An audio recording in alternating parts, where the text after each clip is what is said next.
This content is only for those over 18, preferably only for those over 21. The episode deals with the dark web, pedophiles and other crimes.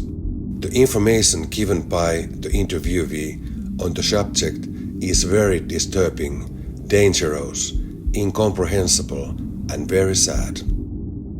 Although Noblefit is a very human program series that is always on the good side. Sometimes some of the episodes deal with really difficult things. We do it so that some viewers may get help, advice through it, and some unpleasant things may even not come true. If we could decide, all people would be on the good side and everyone would be given new beginnings. Moi, mä oon Aarno Malin, tietokirjailija ja toimittaja, ja aina kun mä menen YouTubeen, niin mä alan katsoa Noblefittiä. If once you start down the dark path, forever will it dominate your destiny. Ehkä joku tunnistaakin Star Warsin legendaarisen Yodan lauseen. Tosin me Noblefitissä uskotaan uusiin mahdollisuuksiin ja uusiin alkuihin. Joten sydämesti tervetuloa jälleen kerran. Noblefit sukeltaa syvälle. Nimittäin tänään meillä on ilo ja kunnia toivottaa tervetulleeksi erittäin vaikeaan aiheeseen liittyen toimittaja Aarno Malin. Kiitos. Ja mä hiukan luen täältä nyt ensin, mistä on kyse. Eli filosofian maisteri, toimittaja ja kirjailija Aarno Malin on erikoistunut yhteiskunnan salattuun ja synkkään puoleen. Ja Wikipediaa lainatakseni, Aarno kiinnostui 1990-luvun puolessa välissä voimakkaasti huumausaineaiheesta. Malin myi väärinkäyttöön levinnyttä lyrikalääkettä koskevan artikkelinsa Suomen Kuvalehdelle vuonna 2014. Hän alkoi tutkia Tor-verkon, eli siis pimeän verkon, huumekauppasivusto Silkkitietä, joka ei enää ole sillä nimellä olemassa, sen takia se mainitaan. Hän kirjoitti myös tämän työnsä tiimoilta Suomen Kuvalehteen. Tor-verkon huumekauppaa tutkittuaan Malin päätti tutustua Tor-verkkoon myös muilta osin. Syksyllä 2016 hän löysi sivuston, joka keskittyi materiaaliin lasten kiduttamisesta ja raiskaamisesta, eli hurtcoreen. Eli tämä jakso tulee olemaan erittäin kipeä, syvällinen ja haastava niin mulle tekijänä, koska nuo aiheet on noin rankkoja ja lievästi sanottuna sellaisia, joita ei pitäisi olla olemassakaan. Ja sitten tietenkin haastateltavalle, joka on sukeltanut sinne syvälle. Malin kirjoitti tästä materiaalista kesäkuussa 2018 Suomen Kuvalehteen laajan artikkelin. Sairaan ruma maailma. Hän joutui käsittelemään omia kokemuksiaan traumaterapiassa. Mutta toivon, että meistä kukaan ei tämän jakson jälkeen joudu traumaterapiaan, vaan pyritään tuomaan Aarnon kanssa tässä myöskin sitä valoisaa, hyvää puolta vastineeksi siitä, mitä tässä keskustellaan. Se on koko tämän ohjelmasarjan tarkoitus. Because we are always on the good side. Malinin ensimmäisenä kirjana ilmestyi vuonna 2022 Tor-verkon äärimmäisimpiä rikollisuuden muotoja käsittelevä Athena-kustannuksen Pimeyden ytimeen.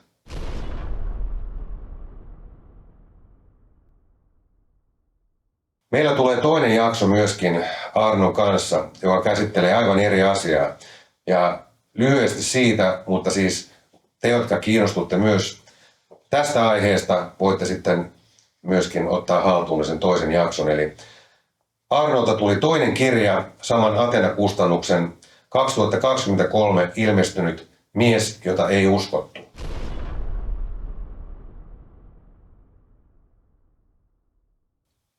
Omakohtainen kertomus eksymisestä hoitojärjestelmän labyrinttiin.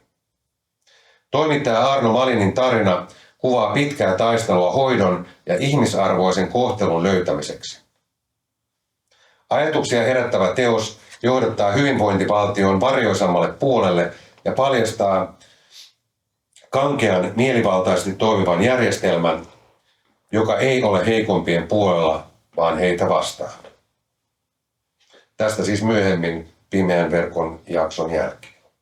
Malin on kirjoittanut Tor-verkon rikollisuudesta eri lehtiin ja blogiin.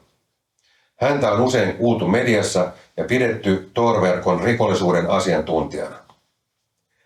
Hän on itse ollut yhteydessä verkkorikollisiin ja kertonut kokeneensa uhkailua sekä kiristystä työnsä takia.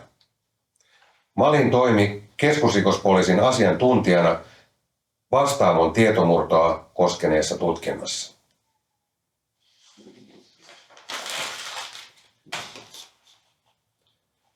Ja nyt itse asiaan. Tor-verkkoa tutkinut Arno Malin vajosi tuskaan ja päätyi traumaterapiaan. Näin pahuutta, jollaista normaali ihminen ei osaa edes kuvitella. Millainen on maailma, jossa lakia ei tarvitse noudattaa ja jossa voi tehdä ja sanoa mitä tahansa, pelkäämättä seurauksia? Vastausta voi hakea internetin pimeältä puolelta Tor-verkosta. Se vei toimittaja Arno Malinin, kuten sanottua, traumaterapiaan. Joten Arno Tor Malin, oliko sama traumaterapiasessio kuin aiemmin mainittu vai uusi, kun menit syvemmälle pimeään verkkoon? Mulla jäi se hiukan epäselväksi, kun sun taustaa otin, että jouduit sä alun perinkin, jo silloin kun sä teit Suomen Kuvalehdelle, niin sen jälkeen traumaterapiaan vai sitten kun sä teit tämän kirjan? Kun mä tein sitä juttua Suomen Kuvalehteen, niin silloin ensin mä menin lääkäriin ja sieltä mut ohjattiin 2 psykiatrisen sairaanhoitajan vastaanotolle. Mutta kun ne kuuli, että minkä takia mä oon siellä, niin ne järkyttyi niin paljon, että ei ne oikein pystynyt sanoa mitään. Sitten me vaan istuttiin siellä 300 hiljaa. Ja myöhemmin mä sitten päädyin traumaterapiaan. Ja jälleen kävi niin, että kun terapeutti kuuli, että miksi mä oon siellä, niin hän niin kuin jotenkin meni aivan pois tolaltaan. Hän menetti kykynsä puhua ja hän niin kuin siinä vaan kiemurteli ja ähki ja puhisi ja hikoili varmaan jotain niin kuin 2 minuuttia. Ja sitten kun hän pystyi muodostamaan jotain lauseita, niin hän sanoi mulle, että hän ei halua kuulla mitään siitä, että minkä takia mä oon siellä. Mä kävin sitten 3 kertaa traumaterapiassa, enkä mä voinut puhua siitä, että miksi mä oon siellä traumaterapiassa. Ja ei siitä mulle mitään hyötyä ollut. Sitten mä lopetin sen. Mutta mä vähän pelkään, että se traumaterapeutti joutui traumaterapiaan tämän jälkeen. Ihan varmasti. Ja siis on ihmeellistä, että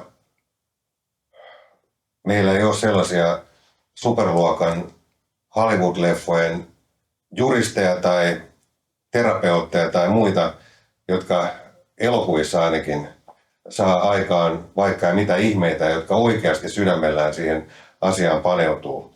Koska siis silloin, jos on terapeutti kaikella kunnioituksella kaikkea teitä kohtaan, niin kyllähän silloin pitää pystyä tällaisia asioita käsittelemään. Mä olen itse käsitellyt niin oman elämän kuin muiden elämien traumoja ilman kenenkään apua, omia juttuja, joista mun pari ylilääkärifrendiä kauan sitten sanoi, kun oltiin luomualueella, että ei tiedä ketään muuta, joka on selviytynyt tietyistä asioista ilman vuosikymmenen terapioita ja lääkityksiä. Mä olen. Ja se on ollut ihan hirveän vaikea tie yksin. Ja sen takia myöskin me tehdään tätä sarjaa, että te, rakkaat katsojat, voisitte saada täältä eri jaksoista monenlaisia hyviä asioita, koska Noblefithan on 360-asteinen lifestyle-ohjelmasarja, jonka kore on kokonaisvaltainen hyvinvointi. Niin kuin Ilkka Vainio sanoi, Noblefit, no shit.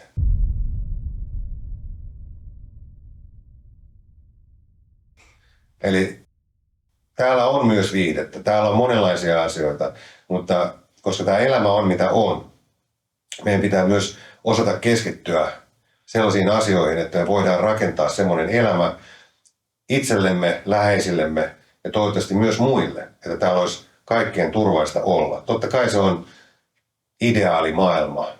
Ja ikävä kyllä monissa asioissa ollaan menty ihan väärään suuntaan, mutta jokainen meistä voi tehdä oikeita ratkaisuja itse ja jättää ne negatiiviset, väärät asiat tekemättä. Mikä on Tor-verkko? Tor-verkko on sellainen osa nettiä, jonne päästäkseen tarvitsee erillisen ohjelman, eli Tor-selaimen.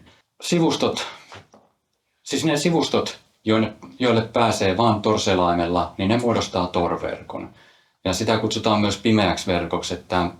Mutta siellä on muitakin selaimia sitten pimeässä verkossa. No, siis pimeäksi verkoksi ihan laajasti kutsutaan sellaista osaa nettiä, jonne päästäkseen tarvii jonkun ohjelman. Tor-verkko on yksi niistä pimeän verkon anonyymeistä verkoista, mutta Tor on niin hallitsevassa asemassa suhteessa niihin muihin, että pimeästä verkosta on tullut käytännössä Tor-verkon synonyymi. Et mäkin monesti kun puhun Tor-verkosta, niin mä puhun pimeästä verkosta. Kyllä.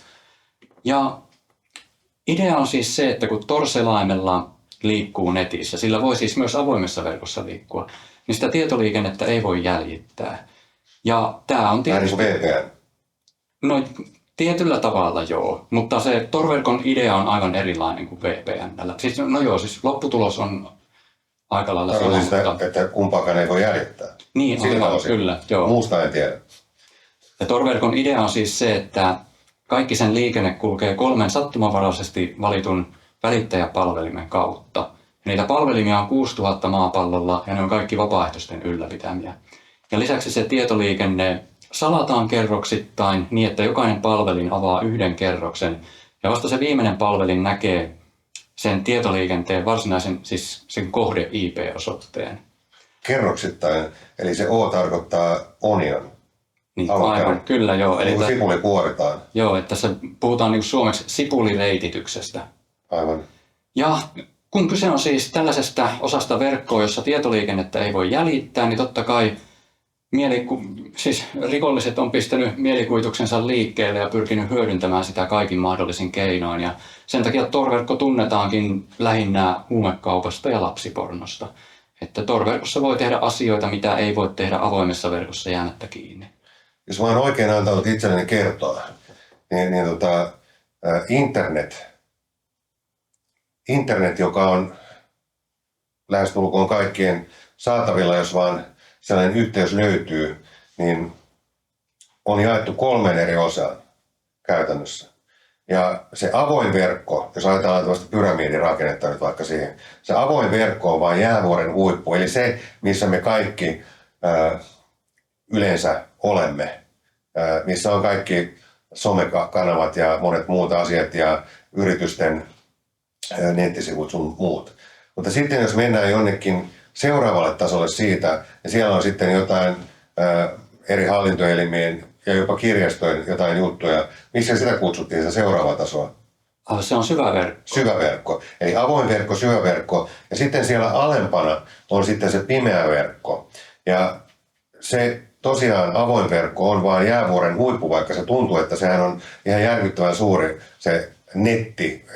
Normaali käyttäjä, niin kuin mulle, se netti on se avoin verkko, jonka mä muistan edes tiennyt. Mutta sitten julkishallinnolliset tahot ja muut käyttää sitten sitä seuraavaa tahoa, ja sitten se pimeä verkko on siellä alimpana yllättäen. Millä tavalla, jos kerran, siis tämähän on nähtävästi alun perin rakennettu niin kuin CIA:n... Yhdysvaltain laivaston. Aha, Yhdysvaltain laivaston tarkoitusperiä varten. Jota ne alkoi kehittämään tätä, ja tarkoitus oli saada sellainen niin kuin väylä eri tiedustelupalveluille pitää yhteyttä keskenään turvallisesti. Juuri näin. Siitä se lähti, mutta sitten yllättäen, oliko se 2004, niin laivaston tutkijat päättikin, että ei tämä nyt olekaan enää meidän juttu, että annetaan tämä ihan niin kuin julkiseen käyttöön. Ja kukaan heistä ei osannut ajatella, mihin se johtaa vai? No mä vähän veikkaan niin. Mä oon monesti pohtinut sitä, että jos ne olisi tiennyt, mihin Tor-verkkoa aletaan käyttää, niin olisiko ne päästänyt sen niin vapaaksi? Niin, siinä on hyvä kysymys. Kyllä. Sitten tosiaan tämmöinen järjestö perustettiin kuin Tor Project, joka otti vastuulleen Tor-verkon kehittämisen ja ylläpidon, ja se edelleen ylläpitää ja kehittää Tor-verkkoa.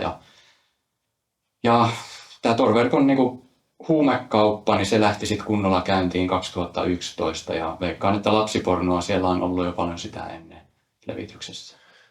Mutta miten se on mahdollista, että jos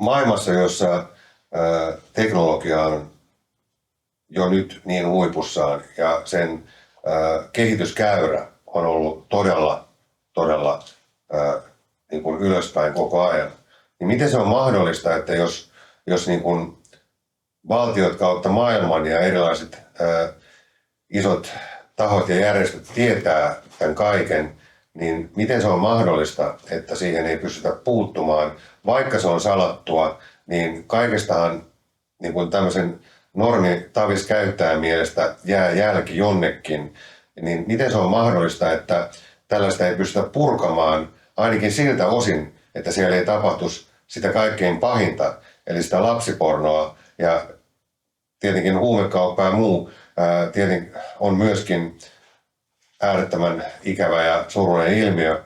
Vaikka me ollaan sen verran hulluja Noblefitissä, että me halutaan nähdä myöskin niiden ihmisten, jotka tekee jotain tosi väärin, niin että se tulee sieltä jostain infrastruktuurista, missä ne ihmiset on olleet, kasvaneet, kehittyneet. Ne on kuitenkin ihmisiä. Ja vaikka ne teot on tietenkin äärettömän väärin, niin me haluttaisiin olla niin hölmöjä, että me uskottaisiin siihen, että jokainen meistä voi ottaa uusia alkuja elämään. Vaikka se olisi vaikeata, niin se on mahdollista.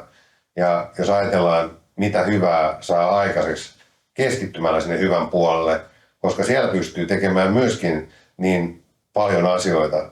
Mutta mä ymmärrän sen, että silloin jos tämmöinen annetaan mahdollisuus, niin sinne helpolla saattaa mennä, mutta se, että miksi sitä ei pystytä sitten lopettamaan, deletoimaan siltä osin, koska mä en voi uskoa, etteikö olisi siihen keinoja, jos kaikki Silicon Valleyn viisaat ajatuksensa yhdistäisi. Toi on hyvä kysymys, että mä en tiedä, miten Tor-verkon voisi poistaa tästä maailmasta, että pitäisikö käydä salamurhaamassa kaikki ne välityspalvelimien ylläpitäjät ja tuhota niiden laitteisto, vai mitä tässä pitäisi Toivottavasti olisi joku muukin keino. Niin, aivan. Ja sitten mieluummin ne laitteet tai joku semmoinen Singapore-tyyppinen laki ja käytettäisiin sitä teknologiaa ja mietittäisiin siellä maailman johtavien tahojen kautta. Mutta siis, kun mä väitän näin, että samalla tavalla kuin öljyteollisuuteen tai elintarviketeollisuuteen tai lääketeollisuuteen, jos ajatellaan, että siellä tapahtuu kaiken näköistä asiaa, jotka ei ihmiselle ole niin hyväksi, vaan päinvastoin, mutta monet asiat, ei kaikki tietenkään. Niin jos sielläkin keskityttäisiin sen hyvän tekemiseen luonnonmukaisen keinoin, se bisnes pysyisi vähintään yhtä hyvänä. Sen takia, että ihmiset syö joka tapauksessa päivittäin, ihmiset tarvitsee energiaa ja ihmiset tarvitsee myöskin jotain, jolla pitää yllä omaa hyvinvointiaan. Ja jos vaikka lääkeyhtiöt vois laittaa sitä omaa loputonta resurssiaan siihen edes jonkin verran enemmän, jossa voitaisiin löytää sitten sellaisia ratkaisuja, jotka olisi puhtaita ja luonnonmukaisia niille ihmisille, jotka haluaa entistä enemmän, koska sellaisia ihmisiä on koko ajan entistä enemmän. Niin samalla tavalla myös, jos tätä pimeää verkkoa ajattelee, niin sieltäkin on varmaan paljon ihmisiä, jotka vois löytää, jos annetaan mahdollisuuksia, mutta jos kaikki on yhteiskunnan osalta tuomitsevaa ja lokeroivaa, niin silloin tapahtuu vääriä asioita. Ja sitten myöskin samanaikaisesti semmoinen järjestelmä, joka pystyisi auttamaan ja parantamaan asioita, niin kuin pedofiilien, raiskaajien ja muiden suhteen. Mutta sitten taas on semmoisia tahoja, joille ne ei pidä sitä vääränä. Että siinä on se ongelma tietenkin sitten taas. Ja tässä Tor-verkossa on sitten se myös, että aika harva välityspalvelimen ylläpitäjä uskoakseni ylläpitää sitä siksi, koska haluaa edesauttaa rikollisuutta. Monilla on hyvät tarkoitusperät. Että Tor-verkkoon liitetään myös hyviä asioita. Ajatellaan, että se on... Näin mä oon kuullut. Joo, että se on niin kuin se mahdollistaa sananvapauden siellä, missä sananvapautta ei ole. Ja se antaa tällaisia mahdollisuuksia, että nimenomaan sananvapauden takia sitä puolustetaan, että se tästä tekee niin kuin vaikean, että Jos se pidetään niin ja keskitytään siihen, mutta että sieltä pystytään sitten poistamaan niitä pahimpia osia. Niin, no se olisi tietenkin Sitä optimaalista. Sitä pystyy viranomaiset jonkun verran tekemään, että nehän on onnistunut sulkemaan esimerkiksi lapsipornosivustoja, joku FBI vaikka. Mutta niin se vaan yleensä menee, että kun yksi sivu suljetaan, niin pian on jo korvaava sivusto. Niitä vaan tulee lisää. Minkälainen ihminen sun mielestä lähtee sille tielle, jossa kidnapataan lapsia, yleensä nuoria naisia, tai voi olla tietysti poikiakin, koska kaikennäköisiä mieltymyksiä löytyy maailmasta ja sitten tehdään jotain käsittämättömiä väkivaltaisia lapsipornovideoita tai sitten jotain prostituutiota, niin miten semmoiseen voi puuttua? Ja minkälainen ihminen lähtee mukaan sellaiseen rahan takia, kun maailmassa on kuitenkin paljon mahdollisuuksia tehdä rahaa? Niin, toi on hyvä kysymys ja siihen, siis millaisia nämä ihmiset on, niin muun muassa siihen mä pyrin aikanaan saamaan vastauksen, kun mä olin lähes 2 vuotta tosi intensiivisesti siellä torverkon lapsipornomaailmassa ja keskustelin niiden pedofiilien kanssa ja mähän niin kuin esiinnyin yhtenä heistä ja sillä lailla mä onnistuin voittamaan niiden luottamuksen. Oli todellakin. Mutta mä onnistuin voittamaan niiden luottamuksia. Mä pystyin kysymään niiltä asioita, joihin ne sitten vastasi rehellisesti. Jos mä olisin ollut sellainen, että mä en olisi ollenkaan niin kuin, no siis mä aluksi osallistuin keskusteluihin ja olin vähän niin kuin yksi monista. Ja sitten myöhemmin, kun mä aloin esittää kysymyksiä, niin mulle vastattiin. Jos mä olisin heti vaan alkanut kyselemään, niin kaikki olisi ajatellut, että tuo on poliisi. Sille ei pidä sanoa mitään. Kauanko sulla kesti ennen kuin sä aloitit sen kysymyksen asettelun sitten, että kuinka kauan sun piti tehdä itseäsi tykö siellä? No kyllä mä ainakin useamman kuukauden siellä olin silleen kirjoittanut. Niin. Kerro mulle siitä ensimmäisestä kerrasta, kun sä esitit kysymyksen siellä, niin miltä se susta itsessä tuntui, mikä se kysymys oli ja miten tapahtui sen jälkeen? Mun kysymys oli, että ootteko te koskaan tappanut ihmistä? Ja mitenköhän mä nyt kuvailisin tuntemuksia, niin mulla oli aivan äärettömän ristiriitaiset tuntemukset ja totta kai päällimmäisenä sellainen niin kuin tuntuu semmoinen paino harteilla, kun mä mietin, että mitä mä oon tässä oikeasti tekemässä ja minkälaisten ihmisten kanssa mä oon tekemisissä. Sitten samalla musta tuntui siltä, että tämä on tämmöinen aivan ainutlaatuinen tilaisuus saada tietoa, että eihän tämmöistä kukaan muu tehnyt ennen. Jos me ajatellaan ei missään päin maailmaa. Niin, ei mun tietääkseni ei missään päin maailmaa. Mä en tiedä, että samanlaista kirjaa olisi kirjoitettu tai että lapsipornomaailmaan, siihen torverkon lapsipornomaailmaan kukaan olisi perehtynyt tolla lailla, niin kuin minä olen. Se on todella ihmeellistä, että kukaan ei ole tehnyt sitä. Se aihe on sellainen, että ihmiset ei halua sukeltaa sinne, ei halua tietää siitä mitään. Maailmassa on huipputoimittajia monia. Kyllä.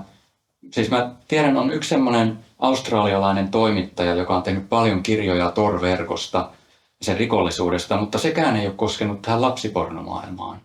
Et se on vaan sellainen, niin kuin, se on ensinnäkin sellainen maailma, joka on kaikkein vaikein löytää sieltä torverkosta. Sitten sinne sukeltaminen, niin se herättää todella paljon semmoisia moraalisia ristiriitoja ja sitten se on aivan äärettömän vastenmielistä puuhaa. Miten sä pystyt olemaan silloin, kun sä menit näin syvälle ja vielä varmasti se jatkuu paljon syvemmälle sitten, kun sä aloitit sen kysymysten tekemisen, niin miten sä pystyit elämään normaalia elämää, käymään kaupassa tai tekemään muita toimittajan töitä tai olemaan ystävien tai ihmissuhteiden kanssa millään tasolla? Aluksi mä en pystynytkään. Että kyllä mä niin kuin sanoisin, että ensimmäiset 2-3 kuukautta sen jälkeen, kun mä olin löytänyt ton lapsipornomaailman ja erityisesti sen sadististen pedofiilien maailman, niin mä olin aivan sekaisin ja jotenkin niin kuin irrallaan tästä todellisuudesta. Ja yksikin mun läheinen oli sitä mieltä, että mä olin niin masentunut ja poissa oleva ja niin kuin vaan niin erilainen ja eri zoneissa ja niin ahdistunut koko ajan, että mun olisi pitänyt mennä mielisairaalaan rauhoittumaan, mutta mä en suostunut. Mutta esimerkiksi kavereiden kanssa oli sellaista, että kaikki se, mitä mä olin nähnyt torverkossa, niin aiheutti sen, että mulla oli hirveä tarve puhua siitä kaikesta. Mä saatoin alkaa ryöpsäyttelemään niitä asioita semmoisissa tilanteissa, että se ei ollut yhtään sopivaa. Ja sitten kaverit kuunteli hetkeä ja sanoi, että mä en olisi ikinä uskonut, että mitään tuommoista on olemassa. Ja sitten ne pyysi, että mä en puhuisi enää enempää. Ja siis mä olin jotenkin ihan irti todellisuudesta. Ja aina kun mä muistan, että mä kävin semmoisessa joulukirkossa katsomassa, kun lapsikuoro laulaa. Ja mä katsoin niitä lapsia, niin mun päässä vaan pyöri kaikki ne hirveydet, mitä mä olin nähnyt lapsille tehtävän. Niin mä mietin, että ei kukaan voi tehdä sellaista. Ne asiat oli siis mun päässä koko ajan, kun mä olin hereillä. Ja kun mä olin nukkumassa, niin mä näin unta niistä asioista. Ja aina aamuisin mä heräsin johonkin kauheeseen painajaiseen ja ajattelin ensin, että se oli vaan unta. Sitten mä muistin, että ei nämä jutut ole unta, vaan mihin mä oon nyt sukeltanut, niin se kaikki vyöry päälle ja se tuntui aina musertavalta. Ja varsinkin kun näki lapsia livenä tuolla kaupungilla, niin se oli aivan kammottavaa. Sitten mä sanoisin, että jotain 3 kuukauden kuluttua, niin mun mieliala alkoi silleen niin kuin tasoittumaan ja mä aloin rauhoittumaan, mutta kyllähän ne asiat edelleen vaivas ja mun maailmankuva oli muuttunut semmoiseksi niin kuin äärettömän synkäksi. Mä olin koko ajan, mä joka päivä sukelsin vaan syvemmälle ja syvemmälle sinne pahuuteen ja mä työskentelin freelancerina, niin ei mulla ollut mitään työyhteisöä tai muuta, jonka kanssa mä olisin voinut puhua niistä asioista.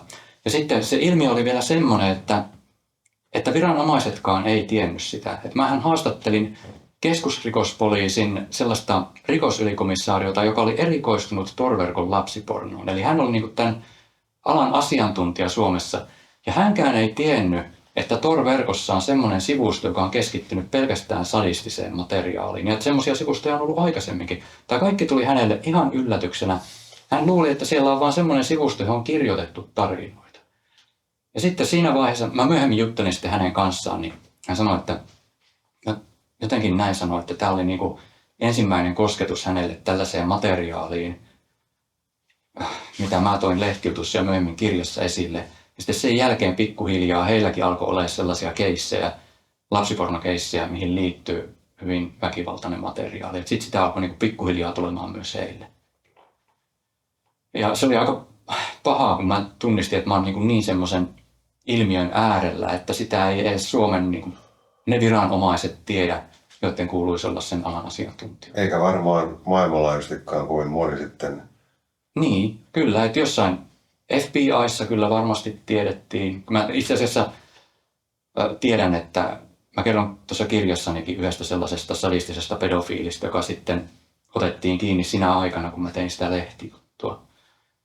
Mutta siis sanoisin, että jossain Europolissa varmaan tiedetään ja Interpolissa ja etenkin FBI:ssa. Ja sitten jossain maissa, niin kuin Australiassahan on tällainen niin kuin Argos-niminen erikoisyksikkö, joka on paljon ihan taistellut torverkon lapsipornoa vastaan. Niin tällaisia jotain tekijöitä on, jotka sitten tietää näistä asioista, mutta voi olla, että mä oon koko maailmassa semmoinen toimittaja, joka tietää näistä eniten. Ja sitten mä oon myös eri tavalla sukeltanut siihen aiheeseen kuin esimerkiksi poliisi. Mun näkökulma on ollut erilainen. Mä oon yrittänyt kartoittaa ja oppia siitä maailmasta ja välittää sitä tietoa yleisölle.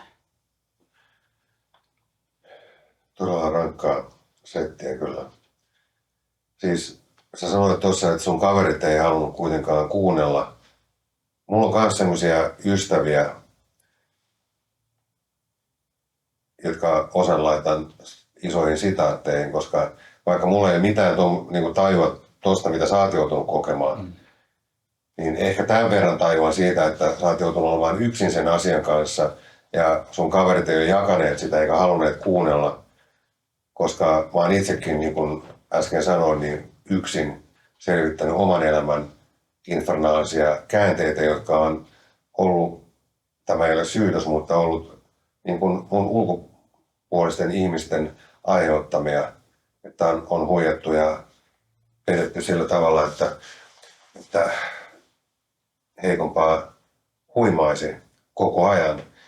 Mutta se, että niin kun, mä oon yrittänyt muutamia kertoja puhua sitten joillekin ystäville, jotka on sanoneet, että he kyllä haluaa tukea ja ymmärtää. Ja mä oon sanonut, että niin, että mä haluan puhua niistä asioista just sillä tunteella ja just niillä sanankäänteillä, niin voimakkaasti furioso, kun vaan se tulee sieltä. Kukaan niistä ei sitä kestänyt, eikä niistä kukaan ole enää mun ystävä paitsi yksi.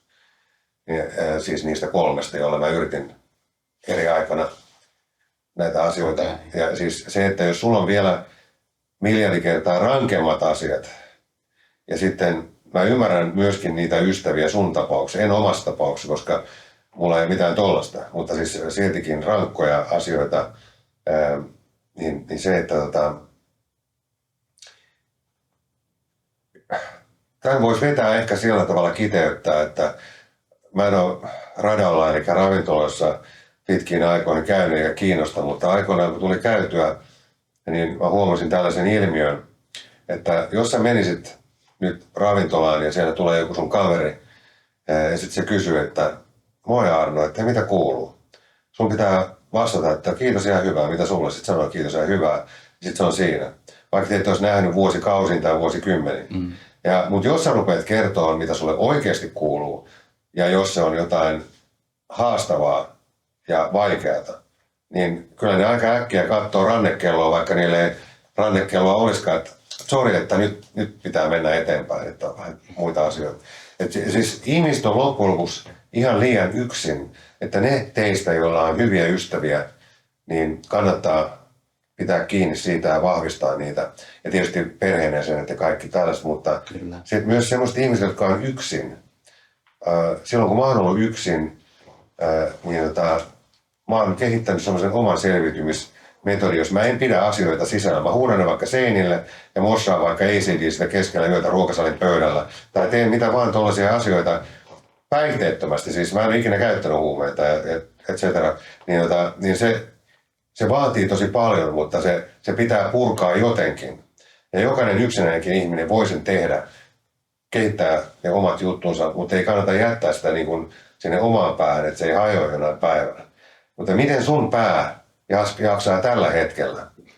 No nyt se jaksaa kyllä hyvin, että itse asiassa tänne tullessa tuolla junassa mä aloin taas miettimään näitä kaikkia lastenkirjoituspornoon liittyviä juttuja ja hetkeksi tuntui siltä, että semmoinen musta verho oikein laskeutui mun näkökentän tähän eteen, että kaikki alkoi näyttää synkältä. Mutta sitten mä muistuttelin itteeni, että tässä nyt tää on sitä äärimmäistä pahuutta, jota onneksi maailmassa on hyvin vähän. Ja nyt keskity kaikkeen tähän hyvään tässä ympärillä, äläkä anna sen pahuuden masentaa nyt. Ja näin maailma nyt todellisena, oikeanlaisena. Juuri näin. Mutta toi mitä sanoit vielä ystävistä, niin allekirjoitan ja toki hyvistä ystävistä täytyy pitää kiinni ja perheenjäsenistä. Mutta tässä mun tapauksessa tosiaan, niin kuin säkin jo sanoit, niin se oli kyllä aika äärimmäinen tapaus. Mä ymmärrän niitä mun ystäviä hyvin, että ne ei pystynyt kuuntelemaan.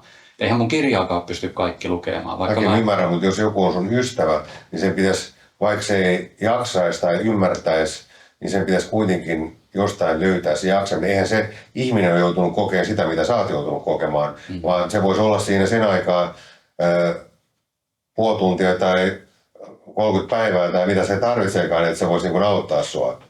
Koska sitähän ystävien pitäisi tehdä, olla läsnä ja perheenjäsenten.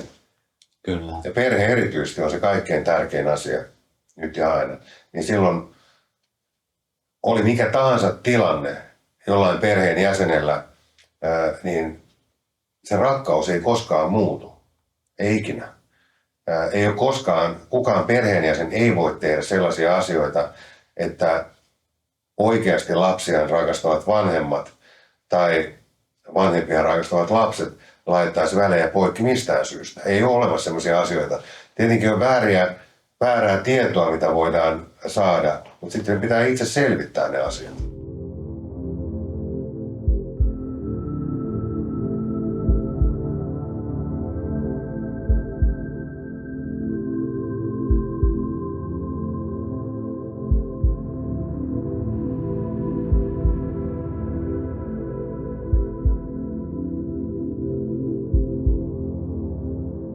Dear viewer, please remember to subscribe to the channel and like this and other episodes and recommend to friends. The more subscribers and likes, plus sharing of episodes on social media, plus followers on social media channels and Noblefit pages on Facebook, the more and more widely we consider our viewers with various prizes. And you will get important and interesting episodes that will bring a lot of good to your life and to all of us. Miten silloin kun sä sanoit äsken, että 3 kuukauden päästä alkoi helpottamaan hiukan, niin mikä on sun koko tämän pimeän verkon tutkimusmatkan kaikkein rankin hetki ja mitä silloin tapahtui? Kyllä se oli se hetki, kun mä löysin sadististen pedofiilien sivuston. Mä ylipäätään lähdin tutkimaan sitä torverkon lapsipornomaailmaa sillä asenteella, että mä en ollut yhtään varma löydänkö mä sen. Ja sitten mä ajattelin, että vaikka mä onnistuisin löytää jotain sivustoja, niin mä en välttämättä pääse sinne sisään. Ja sitten mä tiesin, että on erikseen olemassa tää tämmönen niin kuin hardcore-materiaali, eli lastenkidutusporno. Tosin mä olin toivonut, että se olisi vaan urbaania legendaa. Anteeksi mä keskeytän, mutta siis onko se hardcore lastenkirjoitusporno Joo.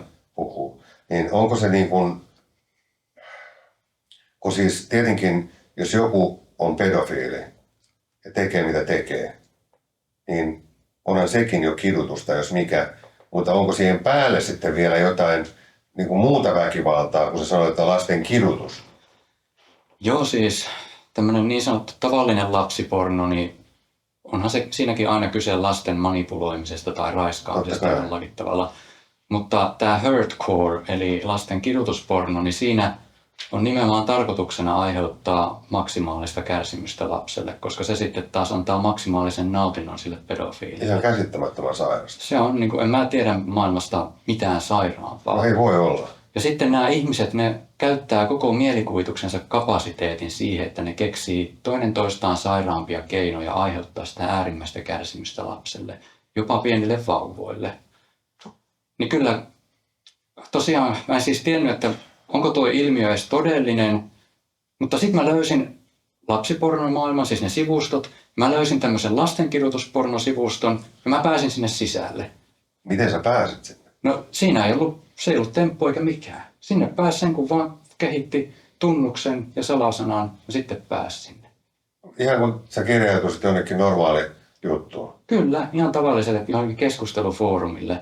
Sitten mä olin yhtäkkiä siellä ja mun eteen avautui valtava määrä kuvia. Ei se voi olla noin helppoa. Kai se on kuitenkin sillä tavalla, että sen löytäminen on sitten vaikeaa, eikö niin? On, löytäminen on. Niin. Siis ihan helposti voi löytää jotain semmoisia huijauslapsipornosivustoja, joihin pitää maksaa jotain, että pääsee sisälle. Jotka voi olla tietysti myös poliisin eppiä. No sitä epäillään, mutta siis lähtökohtaisesti ne on huijauksia. Että jos haluaa löytää sen niin sanotun todellisen lapsipornomaailman, niin sitten joutuu kyllä näkemään vaivaa. Että kyllä se on niin kuin mun mielestä se kaikkein vaikeiten löydettävä osa sieltä torverkosta. Mutta Jätetään se sinne. Joo, todellakin. Mutta siis tällä hetkellä itse asiassa on semmoinen lastenkidutuspornosivusto siellä torverkossa, jonne ei pääsekään enää noin vaan. Eli se on aika konstikasta se sinne pääseminen. Ja yhdellä toisella sivulla välillä julkaisee semmoisen koodin ja sanoo, että nyt tätä koodia voi käyttää. Sitten sillä koodilla voi kirjautua sinne sivustolle ja sitten täytyy vielä täyttää semmoinen hakemus, jossa vastaa kysymyksiin. Ja sitten täytyy vielä itse toimittaa lapsipornoa sinne sivustolle todistaakseen, että ei ole poliisi, vai on ihan oikeasti. Kyllä poliisikin voisi tehdä sen. No poliisi voi toki jo, joissain maissa voi tehdä, mutta niin täytyy tälleen todistaa, että on oikea pedofiili. Esimerkiksi minähän en sinne sivustolle pääsisi, koska sinne pääseminen edellyttäisi sitä, että mä tallentaisin omalle koneelle lapsipornoa ja sitten tarjoaisin sitä sinne. Mitä sä olet mieltä siitä, mitä Jari Sillanpäälle tapahtui? No sehän on aivan kauheata, että se on kattonut Skypessä jonkun pienen lapsen raiskaamista ja sitten ottanut kännykällä siitä, otteko se nyt video vai valokuvia. Että musta toi on ihan järkyttävää. Ja sitten on se juttu, että hänen luokseen tuli hieroja. Oliko se 12-vuotias se lapsi sitten, mikä tuli hieroja? Mukana, joo. Ja sitten se lapsi katso sitä, kun ne... Niin ja kuvasi kuulemma, muistaakseni. Ainakin katso, mutta olisiko kuvannutkin. Ja kyllähän niin kuin, mä ymmärrän hyvin, minkä takia niin monet on nyt sitä mieltä, että pitäisi niin sanotusti cancelöidä se. Koska eihän tuommoista toimintaa voi mitenkään. Mutta silti keikkaa on edelleen olemassa. Niin ja sitten jotkut sanoo tätä, että no eihän se ole pahaa, kun se vaan katsoo jotain lapsipornoa. Eihän se itse hyväksikäyttänyt lapsia. Onhan se hyväksikäyttöä se katsominenkin. Niin ja siis aina kun tehdään jos ei kukaan katsoisi, niin eihän silloin kukaan tekisi sitä. Ja lapsipornolla on aina uhri. Aina kun tehdään lapsipornoa, niin siinä on uhri, joka kärsii. niin en mä ollenkaan hyväksy Sillanpään toimintaa. Enkä niinku, hän on vielä sanonut erikseen, että niinku, jotenkin näet, että hänellä ei ole mitään anteeksi pyydettävää. Niin se on ihan käsittämätöntä, koska niin kuin sä sanoit, se on aina uhri ja eihän kukaan normaali ihminen tuollaista halua katsoa. Ei todellakaan. Eikä hakeudu sellaisiin piireihin.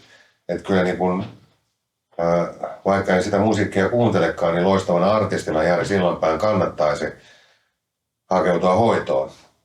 Koska ei ole normaalia toimintaa millään tavoin. Ja mitä niin kun on tehty sen eteen, että Sillanpää on voinut katsoa tuollaista materiaalia sille lapselle, josta se on sitä katsonut, ja niin monille muille ympäri maailmaa. Ja sitten tähän on ruvettu puuttumaan nyt vasta, kun tuliko sieltä joku dokumentti jostain. Ja sen jälkeen keikkajärjestäjät on ruvennut perumaan näitä, vaikka tästä on monta vuotta aikaa, ja siltikin keikkoja piisasi sen jälkeen. Niin tämä on niin kuin todella kaksinaismoralistista toimintaa, että sitten kun se tuodaan julkisuuteen isommin uudestaan, niin sitten rupeaa keikat tippumaan. Niinpä. Että siis tämä on niin surullinen asia, että ei tässä oikein osaa sanoa mitään tuollaiseen juttuun kyllä. Että oli mulle todella suuri yllätys, vaikka en ole mediaa hirveästi seurannut tästä asiasta, niin että hänellä on tuommoinen tapahtunut siellä sitten. Ja kuinka paljon on tapahtunut muuta, mistä ei tiedetä. Niin, ja minkälaisissa porukoissa se on liikkuu? Ja miksi? Minkä ihmeen takia? Sehän on ollut menestyvä artisti, tangon kuningas ja suosittu ihmisenä ja artistina ja kehittänyt jopa Salmiakin Kossun aikoinaan, jos olen oikein ymmärtänyt, niin ollessaan Ruotsilaivalla töissä, niin what the fuck oikeasti? Mitä on tapahtunut? Silloin sehän pitäisi niinku viedä suoraan jonnekin, niin kuin äsken sanoin, että pitäisi olla joku semmoinen yhteiskunnan puolta, joku semmoinen huipputason osaajien niin kuin hoitomenetelmä. Koska eihän toi ole normaalia. Ei se ole normaalia, että mä kutsun sut tänne ja yhtäkkiä potkaisen sua päähän, sanomatta mitään. Siis sekin on vielä lievä versio siitä, mitä tässä puhutaan muuten, tietenkin. Siis kaikki sellainen, jossa satutetaan jotain ihmistä, saati sitten lapsia, millään tavalla. Niin siis vankilassakin mä juttelin Cannonballsin entisen kakkosmiehen, joka paljastui, vaikka en häntä tuntenut silloin, niin että on nähtävästi mun serkkuni. Mika Immu Ilmeen, joka on parannuksen tehnyt, entinen roisto, nykyinen ritari ja kirjailija ja tuolla tekee menestyvää podcastia ja on puhujana ja niin poispäin, niin hänen ja monien muiden kanssa on juteltu siitä, että pedofiilit ja raiskaajathan on pahnan pohjimmaisia myös vankilassa. Kyllä. Ja todennäköisesti ne pedofiilit ihan alimmaisena, koska mutta siltikin mä olen niin liian hyväsydäminen näissä asioissa. Mä haluaisin nähdä, että nekin vois parantua. Mutta ei sitä voi parantua alkoholismista eikä huumeista eikä sitten näin rankoista jutuista kuin pedofiliasta tai jos raiskaa jotain, jos ei tajua sitä eikä myönnä sitä, että se on väärin. Ja sitten Suomen lainsäädäntö on semmoinen, että nytkin viime aikoina on ollut jotain urheilijoita tai muita henkilöitä, jotka on päässeet kuin koira veräjästä. Tuo mitä sanoit noista pedofiilien parantamisesta, niin mä uskon, että joitakin pedofiileja, niitä niin sanotusti kevyimpiä tapauksia on mahdollista parantaa. Eli tällaisia ihmisiä, jotka ei ole syyllistynyt vielä mihinkään tekoihin, että heillä on seksuaalinen halu lapsia kohtaan, mutta he pystyvät hillitsemään sen, eikä he tee rikoksia. He saattaa itse hakea apua. Sellaisilla ihmisillä on toivoa, mutta sitten on näitä vaikka, jotka pyörii siellä sadististen pedofiilien foorumilla, lastenkirjoituspornon sivustolla. Ei niillä kellään ole mitään toivoa enää parantua. Et mä kun juttelin niiden kanssa, niin monet sanoo, että tämä on niinku parasta, mitä he tietää, tämä lasten raiskaaminen ja kiduttaminen ja tappaminen, että he tulee jatkamaan sitä kuolemaansa saakka ja mikään ei pysty heitä estämään. Niin sitten tässä tullaan siihen ongelmaan, että kun mä oon joskus lukenut jotain lehtijuttuja, joissa sanotaan, että että kukaan ei synny pedofiiliksi, vaan niiden kaikkien pedofiilien taustalla on joku traumaattinen kokemus, joka on tehnyt heistä pedofiileja. Ja mä en usko tätä ollenkaan.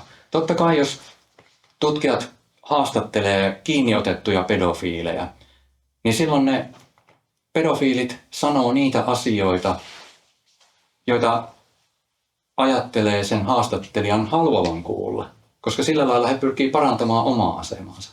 Mutta siellä torverkossa pedofiilit puhuu toisilleen. Heillä ei ole mitään pidäkkeitä eikä mitään syytä alkaa valehtelemaan tai kaunistelemaan asioita, vaan he pystyvät puhumaan ihan rehellisesti vertaisilleen.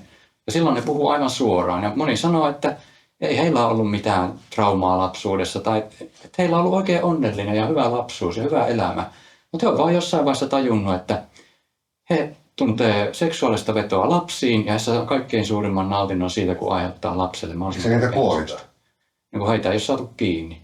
Mutta niin siis ei heihin auta mikään muu kuin luoti päähän tai loppuelämän vankeus. Ei heitä voi parantaa. Yhteiskunnan pitäisi luoda sellainen järjestelmä, että täällä ei tarvitsisi välittää huumeita, täällä ei tarvitsisi kenenkään tehdä rikoksia. Se on tietenkin ihanne juttu ja kuulostaa täysin utopialta, mutta asteittain, että ihmisiä kannustettaisiin niin yrittäjyyteen kuin muuhun rehelliseen hyvään toimintaan, eikä alistettaisi. Ja jos verottajakin huomioisi tämmöistä asiat, se saisi enemmän tuloja, mitä enemmän ihmiset menestyy, niin verottajakin hyötyy, vaikka ne verot pitäisi olla huomattavasti pienempiä. Esimerkiksi autoissa. Täällä on todella kovat autoverot. Jos ne olisi selkeästi pienempiä, me ajettaisiin turvaisemmilla, uudemmilla, vähäpäästöisemmillä tai päästöttömillä autoilla. Ja kaikki olisi paljon paremmin. Valtio saisi silti todennäköisesti enemmän verotuloja, koska ihmiset ostaisi niitä uusia autoja niin paljon enemmän kuin nykyään. Tämä pätee sama kaikkiin asioihin. Yhteiskunnan järjestelmässä ja rakenteessa on vikaa. Ja varsinkin silloin, jos mahdollistetaan sitä, että joku, joka on syyllistynyt vaikka lapsipornon katseluun, saati sitten sen tekemiseen, niin pystyy jatkamaan kutakuinkin normaalia elämää ilman mitään seurauksia. Mä lainaan Ilta-lehteä 25.2.2020. Suomalaisista pörssiyhtiöistä yli 80%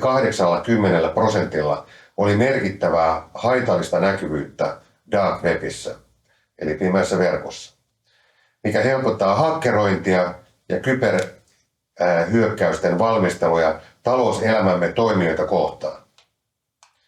Kun kehitys jatkuu tätä vauhtia, tulee lisääntyvään digitalisaatioon nojaavasta yhteiskunnastamme ennen pitkää kyberrikollisuudelle altistunein maa väkilukuun suhteutettuna, kyberasiantuntija Mikko S. Niemelä F-Securestä sanoo. Mitä sanot tästä? Mutta ennen kuin sanot, niin vielä jatkuu sen verran, että Niemelä kuitenkin kehuu Suomen turvallisuusviranomaisten toimintaa pimeään verkkoon liittyen. Tulli toimii Suomessa tehokkaasti ja onnistuu pysäyttämään merkittävän määrän laitonta kauppatavaraa rajalle. Myös viime vuosien onnistuneilla poliisioperaatioilla on vaikutusta, joista katiskavyyhti on paras esimerkki. Niin, mitä sanot tästä?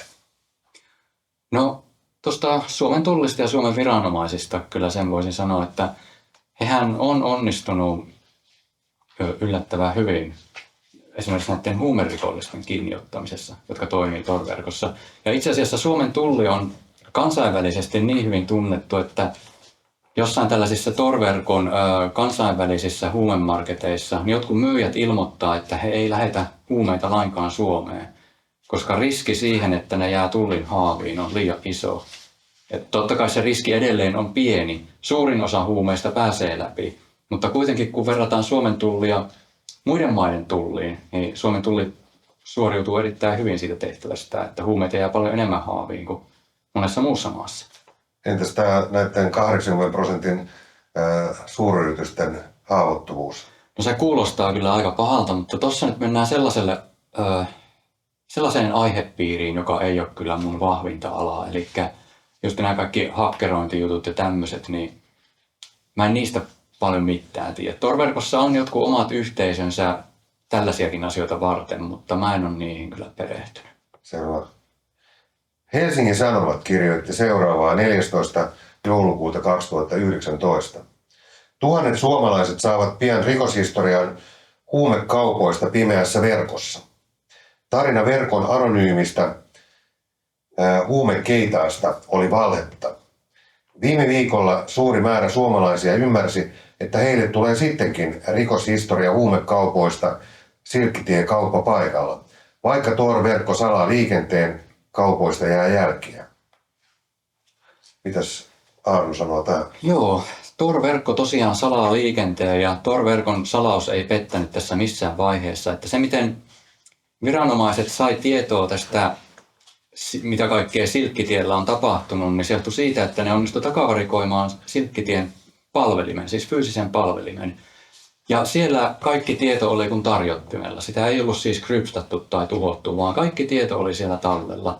Ja tämä johti siihen, että viranomaiset onnistuivat tunnistamaan lähemmäs 10 000 Silkkitien käyttäjää ja tuhansille tuli sitten tuomio siitä, mitä huumeita ne oli aikaisemmin sieltä Silkkitieltä tilannut. Mutta sitten 1,5 vuotta myöhemmin niin Suomen viranomaisten haltuun jäi Sipulimarketin, tai päätyi Sipulimarketin palvelin, joka oli siis Silkkitien seuraaja, jossa käytiin huumekauppaa ihan samalla tavalla kuin Silkkitiellä.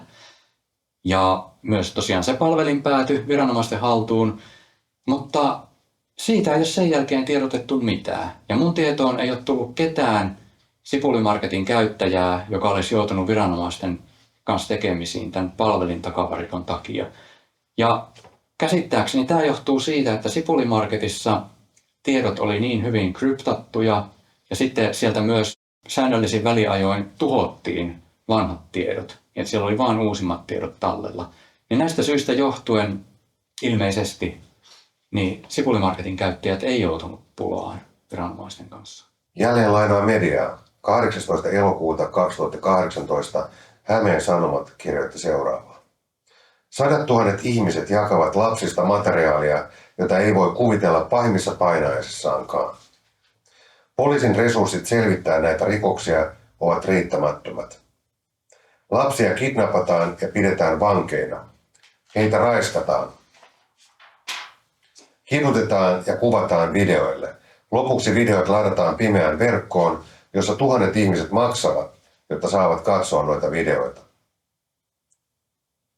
Meille tulee jatkuvasti ilmoituksia siitä, että suomalainen IP-osoite on jakanut tai ladannut lapsiin liittyvää materiaalia, sanoo rikosylikomisaario Sari Sarani keskusrikospoliisin kyberkeskuksesta.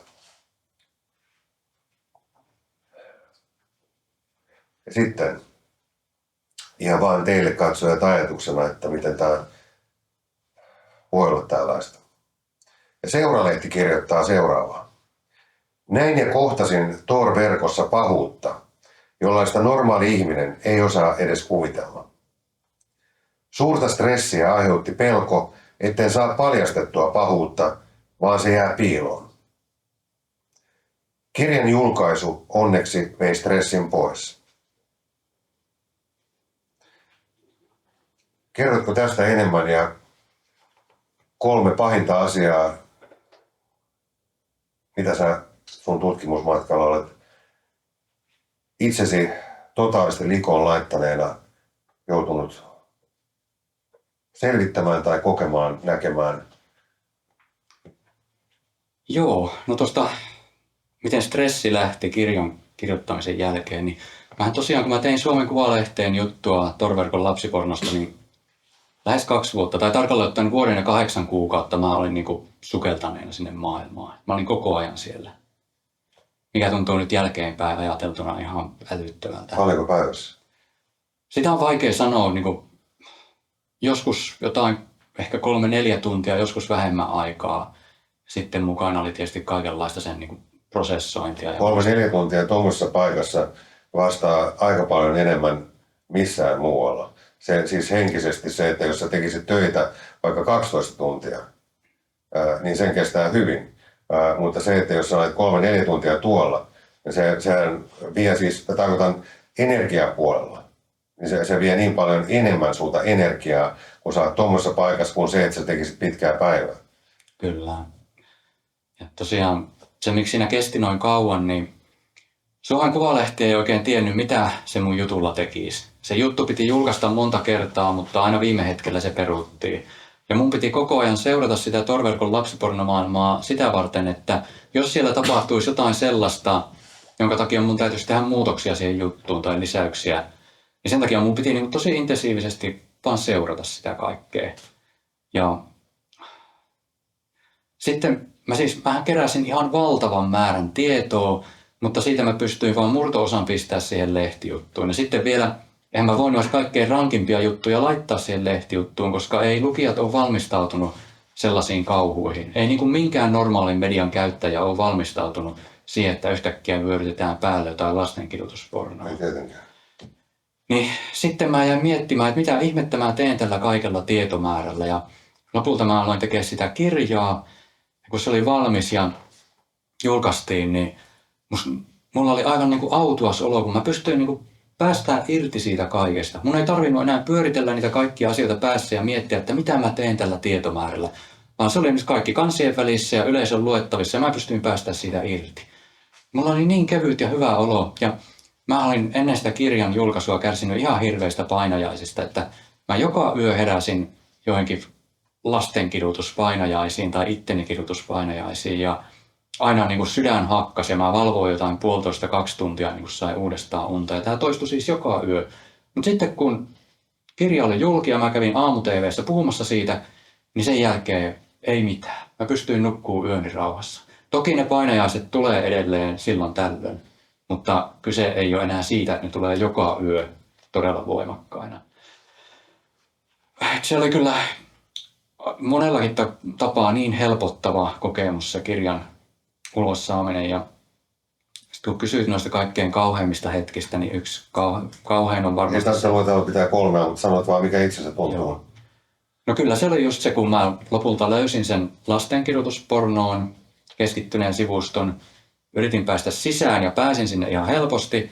Ja sitten se koko maailma vaan aukesi mun eteen. Siis sillä sivustolla oli enimmillään yli 800 000 rekisteröitynyttä käyttäjää. Ja sitten paitsi, että se kaikki visuaalinen sisältö on aivan semmoista, että se saattaa tehdä hulluksi ihmisen, niin ne keskustelut oli myös aivan kammottavia, että ne oli joskus jopa vielä pahempia, kun niissä pääsi niinku niiden sadististen pedofiilien pään sisälle.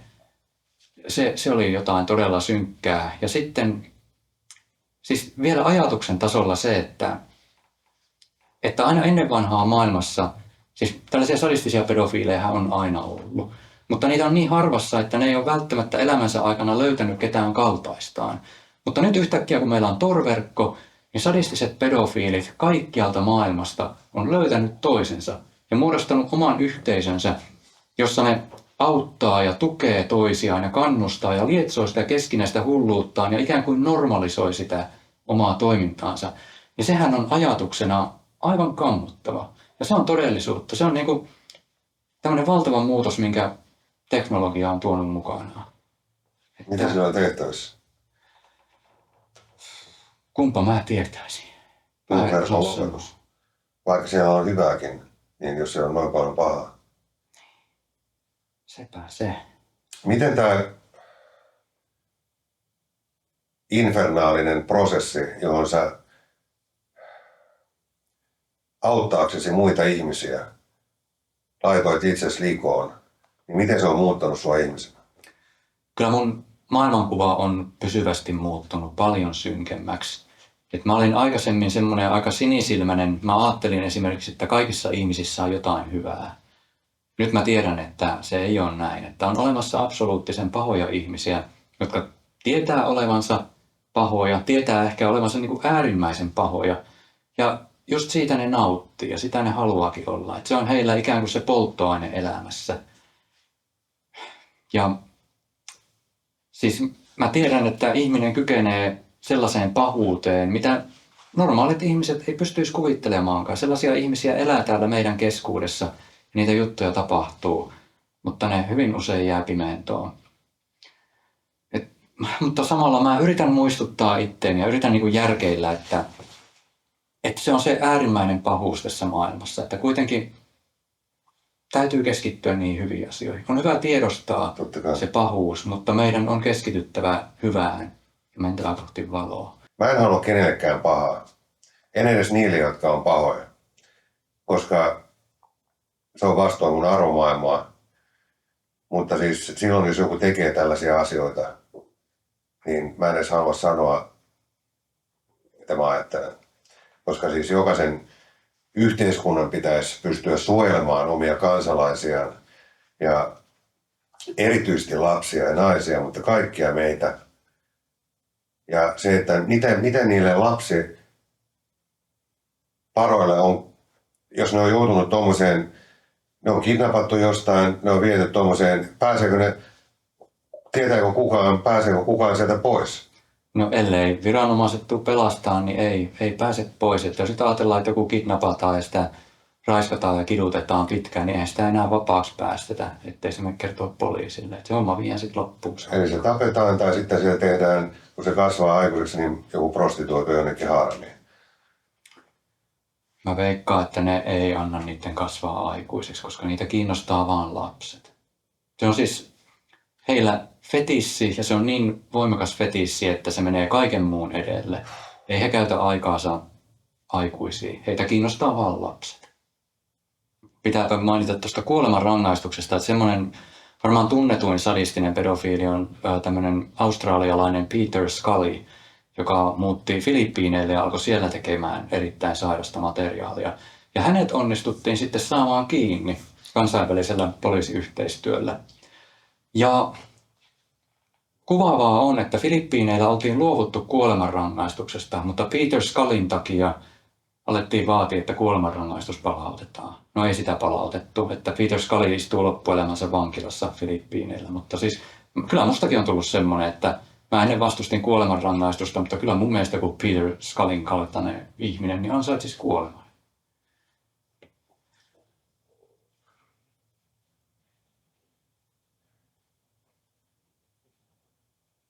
Oletko ollut kaikilla pimeän verkon leveleillä? Mä oon ymmärtänyt, että siellä on myös useita eri tasoja. No mä sanoisin, että en mä tiedä voisiko nyt tasoista puhua, mutta siis on sivustoja. Siis tarkoitan, että mennään entistä syvemmälle, että... No siis mä sanoisin, että on matskua, mikä on hyvin helppo löytää. Vähän vaikeampi löytää. Ehkä voisi sitten ajatella, että se kaikkein syvin taso on sitten tämä lapsipornomaailma, koska siellä on niitä semmoisia sivustoja, joita on erittäin vaikea löytää, ellei niin kuin todella tarkkaan tiedä, että mitä etsii ja miten etsii. Mistä tämä sun kiinnostus alun perin sai alkuunsa? 2011 mä luin englanninkielisen uutisen, jossa kerrottiin Silk Road-sivustosta, joka oli niin tämmöinen maailman ensimmäinen niin sanottu Darknet Market, eli torverkkoon perustettu huumekauppasivusto, jossa niin kuin huumeet ostettiin bitcoineilla ja sitten ne lähetettiin kotiin. Ja mua alkoi kiinnostaa toi, niin kuin, siinä vaiheessa mä niin kuin sain tietää torverkosta ja mua alkoi kiinnostaa ihan aiheena tämä, että on niin kuin tämmöinen internetin paha kaksoisveli, jossa voi tehdä asioita, mitä ei tavallisessa netissä voi tehdä. Mä aloin sitten seuraamaan sivusilmällä sitä englanninkielistä uutisointia. Sitten 2014 mulle selvisi, että on perustettu suomenkielinen samanlainen huumekauppasivusto nimeltä Silkkitie. Ja sitten mä menin itse perehtymään. Mä aloin opettelemaan torverkon käyttöä ja menin perehtymään Silkkitiehen ja myös kryptovaluutoihin. Ja tajusin, että miten vallankumouksellisesta ilmiöstä on kyse. Että onko siellä sitten jotain sellaista, miltä ollaan niin kuin ummistettu silmät ja mitä ei ehkä halutakaan nähdä. Ja mä lähdin sitten tutkimusmatkalle torverkkoon, siis ihan laajemminkin kuin vain lapsiporno-osalta. Siis mä halusin tietää tosi paljon siitä, että mitä kaikkea siellä on. Ja mä perehdyin kaikkiin avoimessa verkossa pyöriviin tämmöisiin urbaanilegendoihin tai kauhutarinoihin.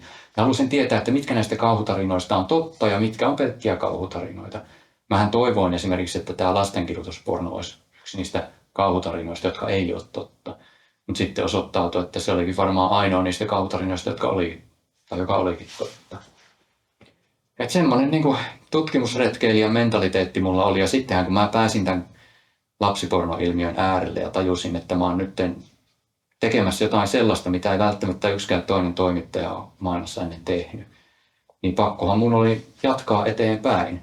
En mä voinut vaan niin kuin nostaa käsiä pystyyn ja olla silleen, että häntä tekee jotain muuta. Se oli katsottava loppuun saakka. Pitää sanoa, että sulla on universumin suurimmat kahonasit. Että sä oot niin kun, siis munaa löytyy, että jos sä niin kun laitat itsestä tuolla tavalla peliin, koko sun niin kuin Ruben Stiller on sanonut, että lopuksi aikoinaan omassa TV-ohjelmassaan, että mielenrauhaa toivotti katsojille, niin sä oot menettänyt sen mielenrauhasi tuon asian takia, kunnes toivottavasti sait sen sitten takaisin, mutta kuitenkin muuttuneena ihmisenä. Kuinka paljon sua on, kun sä oot jutellut myöskin eri rikollisten, myös muiden kuin pedofiilien kanssa, niin kuinka paljon sua on uhkailtu ja onko se koskaan mikään niistä käynyt toteen? Joo, siis kun mä oon perehtynyt Tor-verkon huumekauppaan ja ollut paljon tekemisissä huumekauppiaiden ja ylipäätään se huumemaailman kanssa, niin sitä kautta on sitten tullut uhkailuja ja kiristystä ja muuta. Ja kyllä eräs semmoinen henkilö aloitti oikein kunnon lokakampanjan mua kohtaan, että hän tuolla Tor-verkossa levitti mun ja mun läheisen valokuvia ja yhteystietoja ja kannusti ja yllytti muita ihmisiä käyttää niitä tietoja kaikkeen mahdolliseen kiusantekoon. Ja hän siis vyörytti oikein urakalla. Ja samalla hän myös itse sitten aloitti mua kohtaan semmoisen kiusanteon, että... Sä tiesit, kuka hän on? No, mä tiesin, mitä hän siellä tekee. En mä tietenkään henkilöllisyyttä tiennyt, mutta hän oli semmoinen henkilö, joka perusti tämmöisiä huijausmarketteja, suomenkielisiä huijausmarketteja, joissa mukaan myytiin huumeita, mutta sitten kun sieltä yritti jotain ostaa, niin menetti vaan rahat. Sua on uhkailtu sen takia, että sä laitoit itsesi peliin tässä pimeän verkon tutkijana, ehkä kenties jopa ainoana näin syvälle päässeenä toimittajana koko maailmassa. Onko koskaan tullut mitään, sua on uhkailtu erilaisten kanavien kautta ja sua on häiriköity erilaisten kanavien kautta järkyttävällä tavalla, mutta onko koskaan tullut mitään sellaista fyysistä, että joku olisi tullut livenä uhkaamaan sinua? Ei ole onneksi niin käynyt, että on ollut pari kertaa Tor-verkossa sellainen tilanne, että siellä on oikein vyörytetty kampanjaa, jossa on yllytetty ihmisiä käymään fyysisesti minun kimppuun. Ja esimerkiksi yksi kaveri oli sitä mieltä, että mun pitäisi hankkia eteiseen pesäpallomailla, että se tilanne oli sen verran paha. Mutta ei kukaan ole kuitenkaan koskaan käynyt mun kimppuun. Ja tämä johtuu paljolti sitten siitä, että Tor-verkon suomalaisessa huumemaailmassa ihmiset on yleensä pitänyt minusta. Eli kun mä oon kertonut niistä tapahtumista siellä, niin mulla on tullut kiitosta siitä, että vihdoinkin joku kertoo niin kuin rehellisesti, että mitä täällä tapahtuu. Ja sitten se, että mä tunsin asiat niin hyvin tai tunnen edelleen, niin se herätti arvostusta. Mutta kyllähän se oli kurjaa aikaa, kun elämässä piti oikeasti miettiä, että käykö joku kimppuun. Koska siellä Tor-verkossahan, niin siellä on hulluja ja kaikenlaisia sekopäitä paljon enemmän kuin täällä niin kuin muuten maailmassa.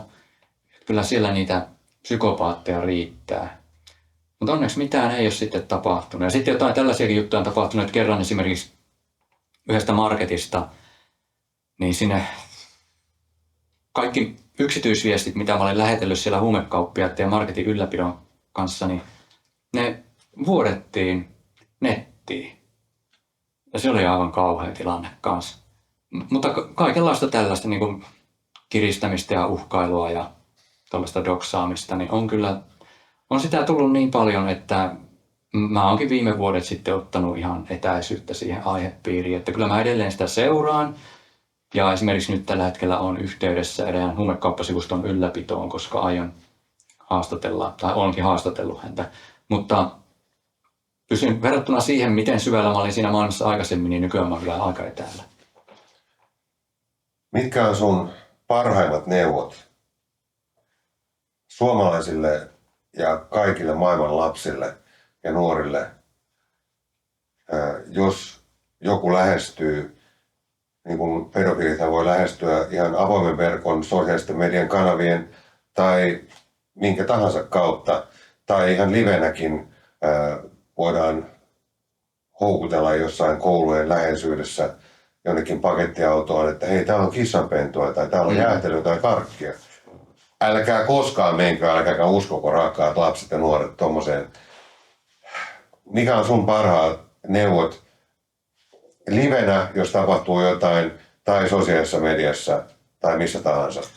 No tällaisiin tilanteisiin, minkä sä just mainitsit, niin siis totta kai, että älkää lähtekö tuntemattomiin matkaan, mutta ennen kaikkea täytyy tässä nyt sanoa vanhemmille, että kertovat lapsilleen näistä asioista ja opettavat,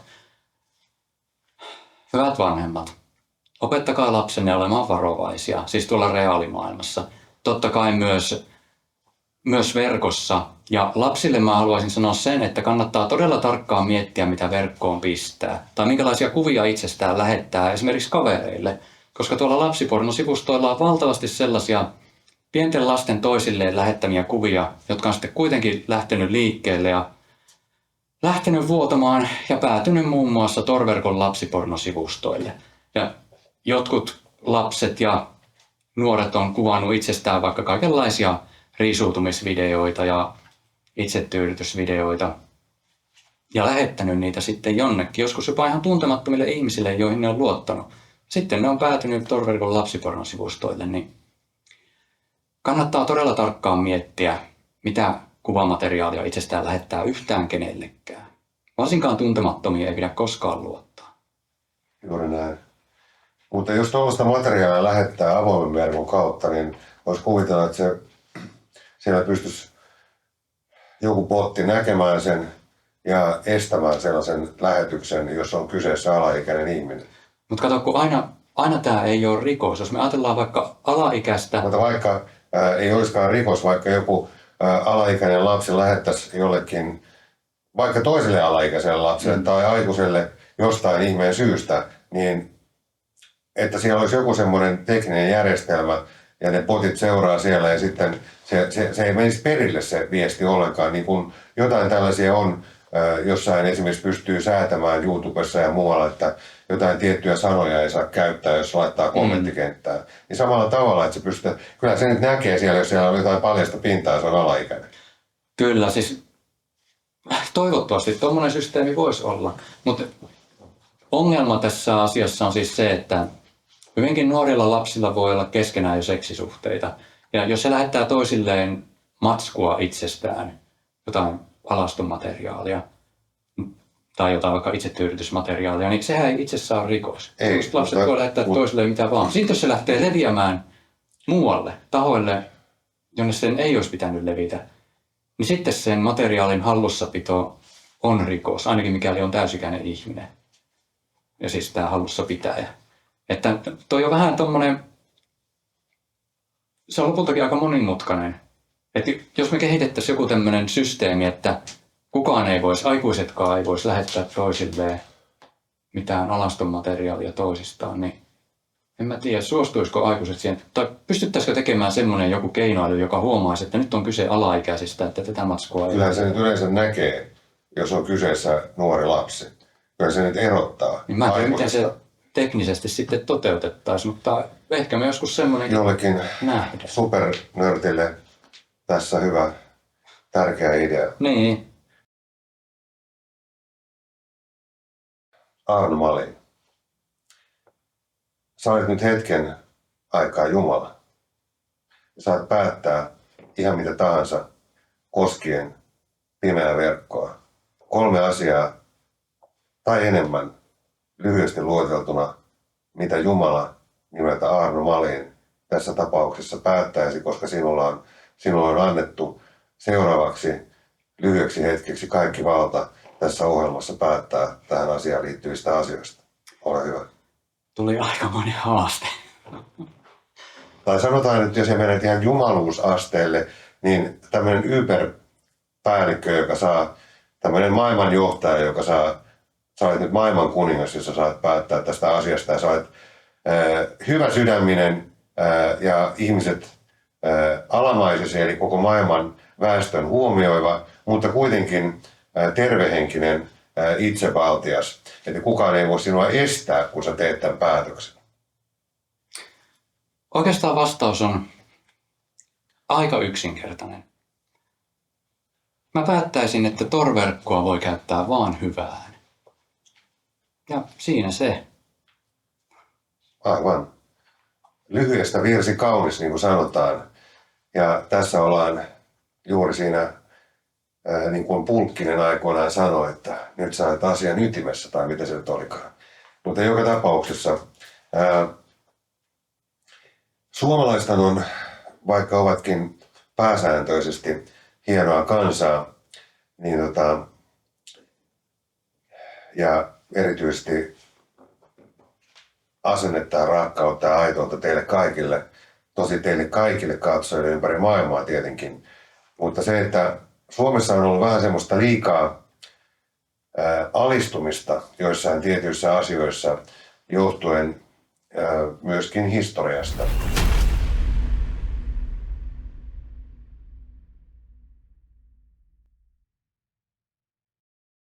Välillä on tuntuu, että joidenkin urheilijoidenkin kohdalla, että sitä niin kuin liian helpolla kunnioitetaan vastustajaa, vaikka se on se, vastustajahan on siis urheilussa sen urheilusuorituksen aikana pahin vihollinen. Ja se pitää murskata mitä ylivoimaisemmin, sen parempi. Kentän tai sen urheilutilanteen ulkopuolella on sitten lätkää tai yleisurheilua tai talvilajeja tai muita tai kesälajeja tai mitä tahansa, niin se voi olla vaikka paras ystävä se, jota vastaan sä urheilet. Mutta siellä se on pahin vihollinen ja se pitää voittaa. Ja siis suomalaiset on alistuneet tämmöisiin liian usein, mutta ehkä siitä johtuen on aivan eri tilanne esimerkiksi, jos jossain muussa maassa, vaikka Ranskassa tapahtuu jotain, niin siellä kansa nousee niin sanotusti barrikaadeille ja osoittaa sen mielipiteensä. Joskus toki siinä sitten mennään liiallisuuksiin ja on väkivaltaa sellaista, mutta väkivallaton barrikaadeille nousu oman turvallisuuden ja kansan turvallisuuden nimissä pitäisi tehdä nyt. Koska Suomi on liian usein seurannut, mitä meidän rakkaat naapurimme eli hurrit, eli ruotsalaiset, tekevät. Ja nyt tässä on semmoinen ongelma, että Ruotsissahan on, kun Suomi ja Ruotsi ja muut Pohjoismaat on ollut niin kuin vuosikausia maailman johtavia monissa mittauksissa. Ja Suomi on valittu maailman onnellisimmaksi maaksi ja et cetera. Ja kuitenkin Ruotsi on ajautunut oman maahanmuuttopolitiikkansa, joka on täysin perseestä takia ongelmiin. Ja Suomea on varoitettu tästä vuosikausia, mutta siltikään ei ole kiristetty maahanmuuttopolitiikkaa, vaikka pitäisi tehdä se ihan ehdottomasti. Ranska ja Saksa ja muut Euroopan maat on jo nähneet sen, mitä siellä tapahtuu, ja nyt Ruotsi. Ja me halutaan korostaa, että Noble Fit-sarja, me täällä, ollaan siis sitä mieltä, että maailmassa on vain yksi rotu, only one race, human race. Meille on ihan sama, minkä värinen tai minkä taustainen tai mihin uskontoon liittyvä henkilö on kyseessä tai näköinen tai pituinen tai painoinen. I don't care, flying fuck. Mä välitän teistä, me välitetään teistä, kun me ollaan hyvän puolella. Me tehdään itsellemme ja läheisillemme ja myös muille hyvää. Se on meille se tärkeä juttu.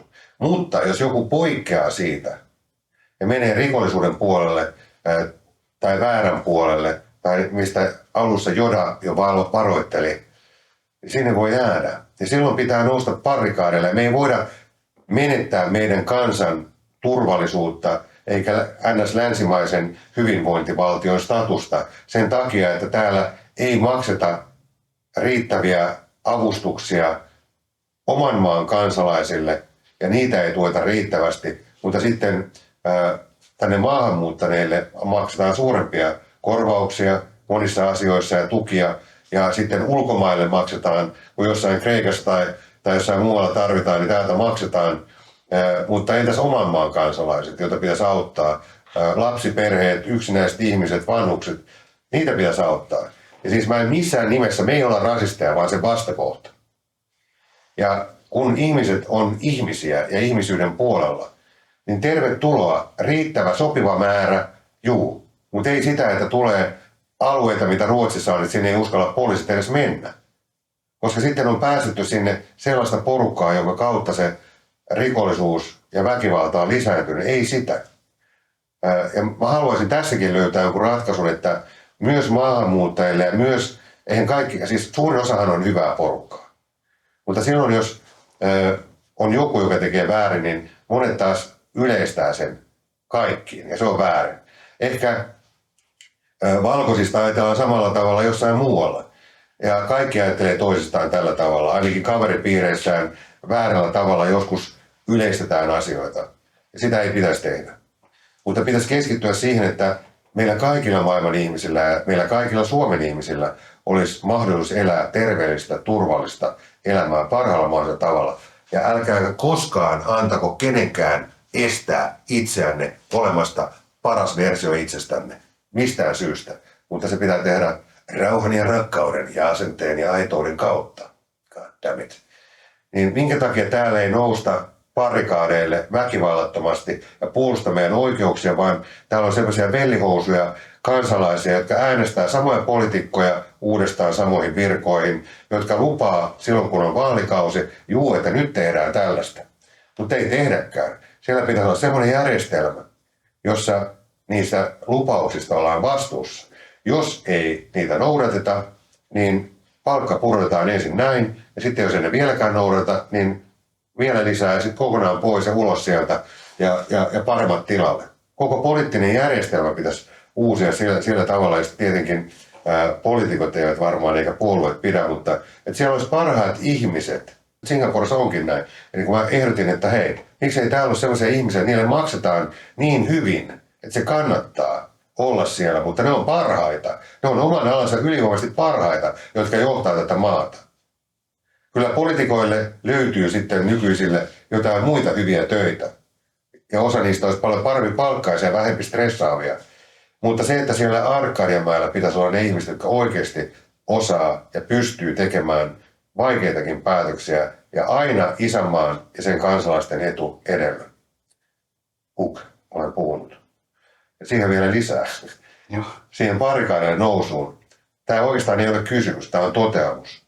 Että silloin kun puhutaan näin radikaalista asioista kuin äärimmäisestä pahuudesta, jostain pedofiliasta ja muusta tällaisesta, tai jostain sellaisesta rikollisuudesta, joka johtaa jopa kuolemaan tai sairauksiin tai vaikeuksiin ihmisillä. Ei kukaan huumekauppiaskaan myys huumeita omille lapsilleen. Mutta mä olen siis meidän ja teidän kaikkien puolella, vaikka joku olisi kuinka hyvä tai paha tai muuta, niin mä haluan pitää sen ihmisyyden tässä asiassa. Ja jotain ratkaisuja, suurimmalle osalle ihmistä on olemassa kuitenkin muitakin ratkaisuja. Vaikka mä olisin ainut tässä, vaikka mut leimattaisiin idiotista tämän takia, niin mä haluan seisoa sen takana, että me valittaisiin niitä oikeita ratkaisuja. Koska se, jos mikä on sitä, että silloin on todellinen alfa-uros ja alfa-naaras, kun tekee hyviä ja uskaltaa tehdä hyviä asioita. Vaikka muut tekisi mitä tahansa. Näin se on. Suomihan on siis tunnetusti valittu lukuisia kertoa maailman onnellisemmaksi maaksi. Vaikkakin itsemurhaluvut on aivan liian suuria, mutta siis Suomessa on todella paljon hyvää. Mutta Suomen pitäisi myöskin ottaa semmoinen anteeksi pyytelemätön oman edun ajamisen, kun puhutaan siis Suomesta ja suomalaista, linja, että kansalaiset menisi aina ja oman maan etu menisi aina edelle. Ja ulkopuoliset ei pääse päättämään.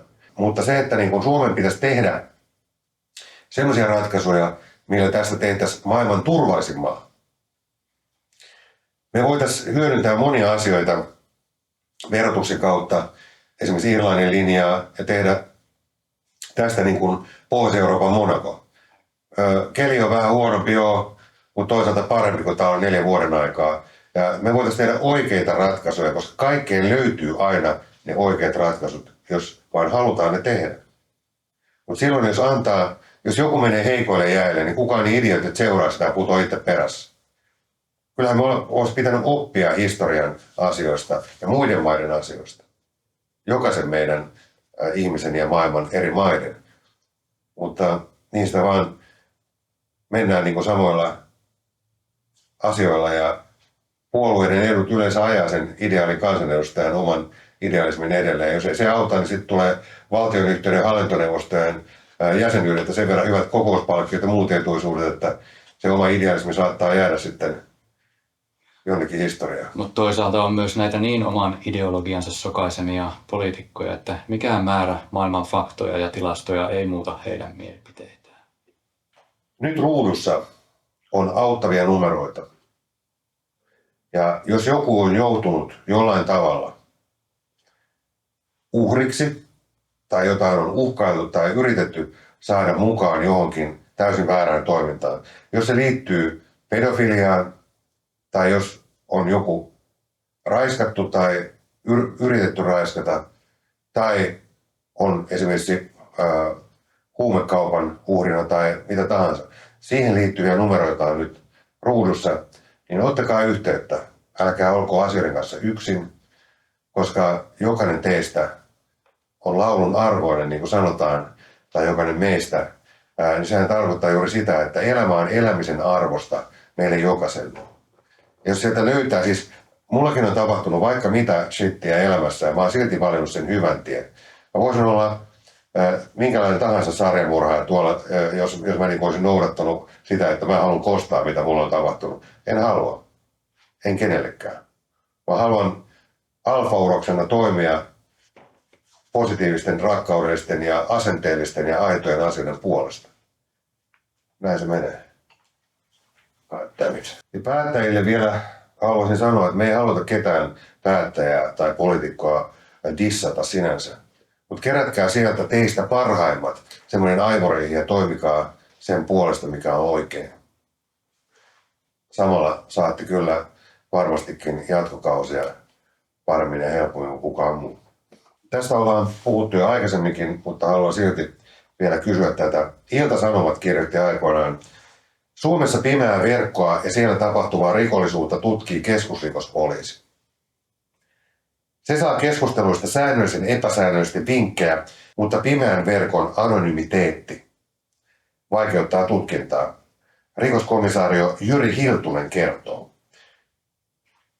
Miksi viranomaiset eivät voi hallita pimeää verkkoa sillä tavalla, että sitä kautta ei tulisi pedofiili, huume ynnä muita tapauksia? Viranomaiset pystyy tekemään päätöksiä, valtiot pystyy tekemään päätöksiä. Onko Tor-verkko kuinka suosittu Singaporessa? Ei aavistustakaan. Mä vähän epäilen, että ei ole.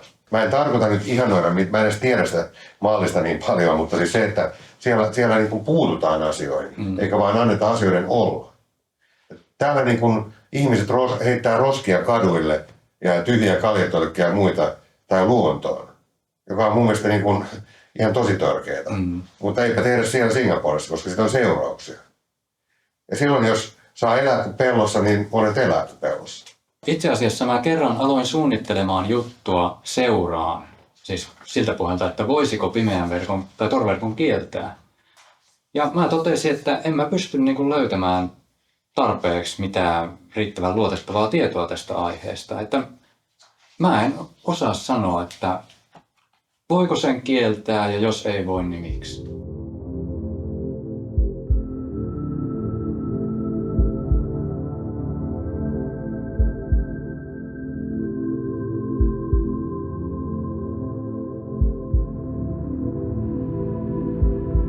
Dear viewer, please remember to subscribe to the channel and like this and other episodes and recommend to friends. The more subscribers and likes plus sharing of episodes on social media plus followers on social media channels and noble pages on Facebook, the more and more widely we consider our viewers with various prizes. And you will get important and interesting episodes that will bring a lot of good to your life and to all of us. Ja siis kyllähän mä toivon Jari Sillanpäällekin pelkkää hyvää. Mä tunnen häntä. Mutta siis se, että jos hän on tehnyt, mä en sano onko hän tehnyt tuommoista vai eikö hän ole tehnyt, on saanut tuomioita, sekään ei aina pidä paikkaansa, vaikka itse myöntäisi jotain, se ei välttämättä aina pidä paikkaansa. En tarkoita Jarin tapausta, vaan yleisesti ottaen, ympäripyöreästi. Mutta siis se, että aina on mahdollisuus tehdä uusia alkuja. Vuodessa on 8760 tuntia ja aika paljon enemmän minuutteja ja sekunteja. Ja voitaisiin tehdä niitä oikeita ratkaisuja. Ei masentua eikä jää. Masentuminen, ahdistuneisuus ja stressaaminen, niin kuin mä usein sanon, ne ei auta ikinä mitään tilannetta. Vai mitä Arno Malin, joka masentui suuresti ja joutui traumaterapiaan sen takia, että tutki näin rankkoja asioita. Ei se masentuminen auttanut sua, se on inhimillistä, se on ymmärrettävää ja varsinkin noin rankoissa asioissa. Mutta se, mikä sua on auttanut ja mikä meitä kaikkia auttaa, on se, jonka mä löysin itse omassa elämässä. Ymmärtäkää tämä nyt oikein, ettei taas joku loukkaantuisi. Fuck that. 8 kirjainta ja 3 huutomerkkiä. Eli annetaan sitä fingeriä negatiivisuudelle ja asioille, jotka on estänyt meitä olemasta paras versio itsestämme, joka on ahdistanut, masentanut, stressannut. Ei jäädä siihen. Fuck that. Vaikka olisi kuinka paljon velkaa, vaikka olisi kuinka yksinäinen, vaikka olisi sitä, tätä ja tuota. Fuck that. Koska silloin pääsee eteenpäin. Ja silloin täällä tapahtuu hyviä asioita. Ja kun menee eteenpäin, löytää uusia mahdollisuuksia, uusia ratkaisuja. Ja mä tosiaan toivoisin, että niin suuresti, että myös sellaiset ihmiset, jotka hääräilee siellä kaiken näköistä niin ikävää pimeässä verkossa tai missä tahansa, niin voisi löytää jotain uusia alkuja. Ja unohtaa se, antaa itselle anteeksi, antaa niille ihmisille anteeksi, jotka on ehkä sen oman infrastruktuurin, missä ne ihmiset on kasvaneet, jotka on sitten ruvennut tekemään vääriä asioita, niin antaa anteeksi vanhemmilleen tai kumppaneilleen, ystävilleen, kuka ikinä onkaan tehnyt mitä tahansa. Fuck that. Koska uusia alkuja, elämä on lahja, siihen pitää keskittyä. Eikä jäädä sinne niin kuin inisemään ja vatvomaan niissä samoissa jutuissa, koska ne ei koskaan muuten parane. Ne paranee vaan silloin, että me mennään eteenpäin asenteella isolla sydämellä. Näin se on, vai mitä sanoo Arvi Maali? Joo, kyllä on aivan samaa mieltä. Että jos nyt ajattelee vaikka tätä mun kokemusta Tor-verkosta, niin tosiaan tänne tullessa, kun taas mietin näitä asioita, niin alkoi ikään kuin oikein sellainen pyörre vetää mua takaisin sinne masennukseen ja ahdistukseen. Siis sä muistit, että sä tulet puhumaan kuitenkin niitä vastaan, ja tämä ohjelmasarja on hyvän puolella, ja sä nousit uudelle levelille. Kyllä näin kävi, mutta myös vaikutuksensa oli sillä, että mä tiedostin tämän tilanteen ja tietoisesti aloin keskittymään positiivisiin asioihin ja muistutin itteeni siitä, että mä en hyödy siitä yhtään mitään, että mä alan taas velloa tässä kaikessa shaisessa. Ja ei siitä hyödy kukaan muukaan. Kukaan tällaisia asioita, vaikka kärsinyt lapsi, ei hyödy siitä yhtään mitään, että mä vaan itken yksinäni maailman pahuutta. Täytyy mennä eteenpäin, keskittyä hyviviin asioihin. Sillä lailla saa aikaan asioita. Vaikka se kuulostaakin varmasti monelle jopa ärsyttävältä ja loppuun kalutulta aiheelta, positiivisuus siellä täällä tuolla, ja se voi suomeksi sanottuna vituttaa joitakin ihmisiä, mutta se, sori nyt vaan, siltikin pitää paikkansa, koska ihminen on psykofyysinen olento. Ja jos me keskitytään hyviin asioihin, niin se energia, joka tulee, vapautuu meistä ja joka tietyllä tavalla näyttää vetävän puoleensa myös semmoisia samanhenkisiä asioita ja ihmisiä, niin se vaan toimii. Ja niin maailman johtavat menestyneimmät ihmisetkin on sanoneet erilaisten asioiden kautta, että ne on manifestoineet itselleen jotain tiettyjä juttuja, mitä ne elämästään haluaa, silloin kun niillä ei ole mitään. Niin kuin The Rock. The Rock. This man, dear viewers, needs no introduction. Tai Sylvester Stallone.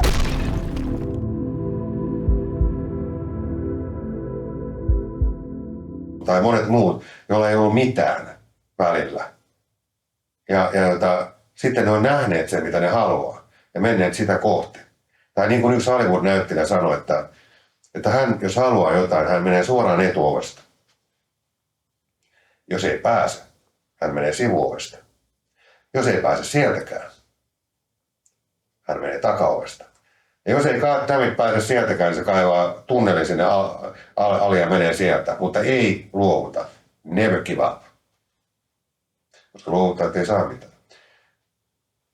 Mitä sä haluaisit sanoa tämän jakson lopuksi näin rankasta aiheesta?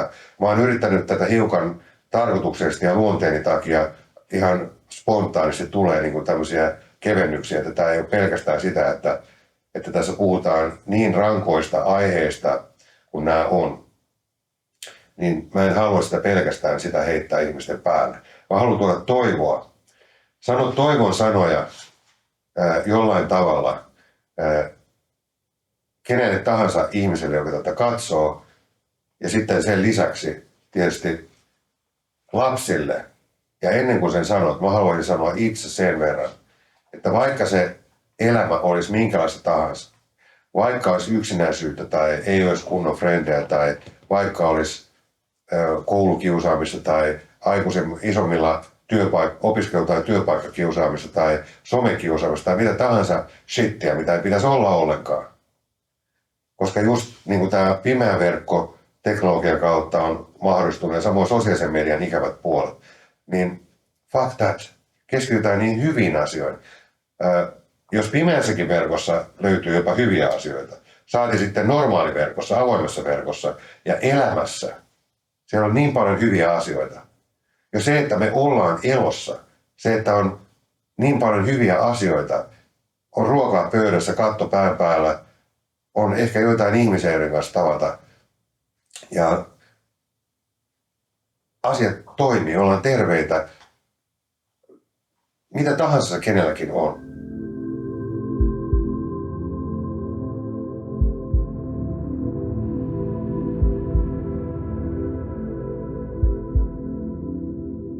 Mutta kun löytyy yksikin hyvä asia, ja se on vähintäänkin se, että me ollaan elossa. Ja siitä on aika hyvä lähteä kehittämään sitä juttua eteenpäin. Mutta mitä sä haluaisit sanoa lapsille? Sä sanoit jo äsken turvallisuusohjeita, mutta niin kuin jotain toivon sanoja tässä nykymaailmassa, jossa kaiken näköistä tapahtuu, niin kaiken ikäisillä, mutta erityisesti lapsille ja nuorille. Lapsille ja nuorille mä haluan sanoa, että mediassa varsinkin todella paljon korostetaan kaikkia maailman negatiivisia asioita.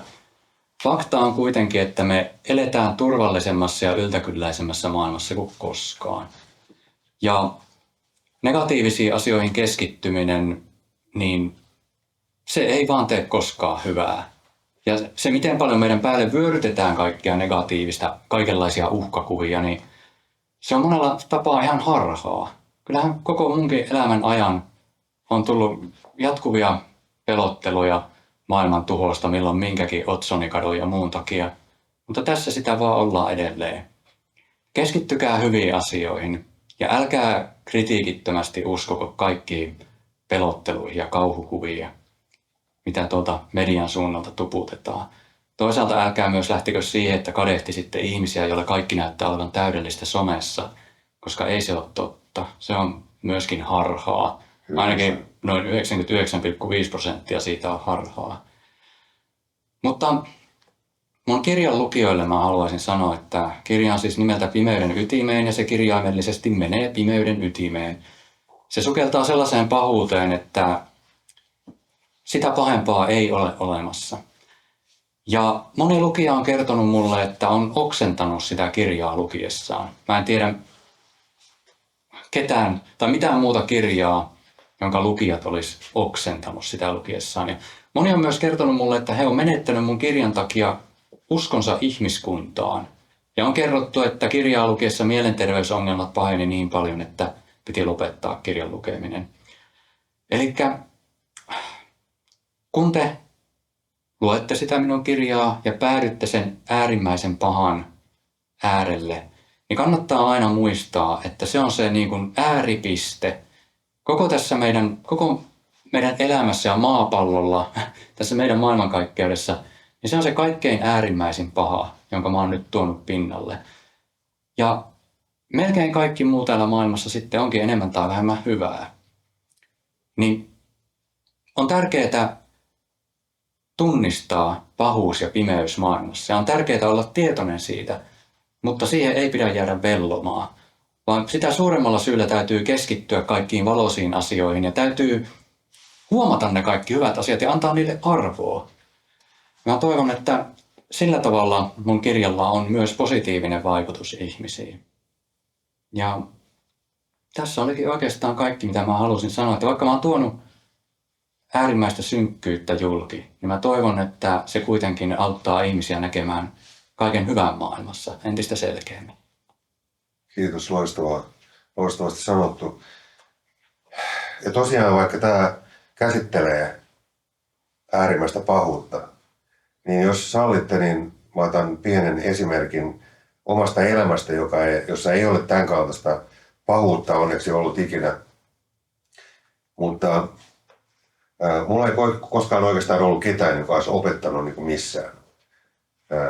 Mulla ei käytännössä ollut ikinä isää ja ei oikein muutakaan mitään semmoista normaalia kasvatusmetodia tai henkilöä, joka olisi sitä tehnyt, niin oikeastaan ainakaan sillä tavalla, mitä mä olisin kaivannut, ei ole ollut. Johon on myöskin inhimilliset syyt, josta sitten puhutaan muualla. Mutta se, että niin kun, mä oon joutunut hakemaan ne asiat omaan arvomaailmaan ihan yksin.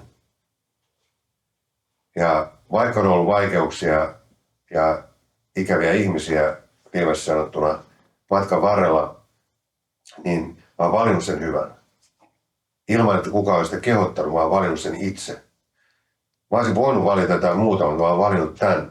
Ja Arnon kirja, joka käsittelee sitä äärimmäistä pahuutta, niin sehän voi toimia myös tällaisena, niin kuin mäkin olen matkan varrella löytänyt, että ainakaan tollaisia asioita mä en halua tehdä. Ainakaan tollaisia arvoja mä en noudata, koska ne ei ole arvoja, vaan ne on vääriä asioita.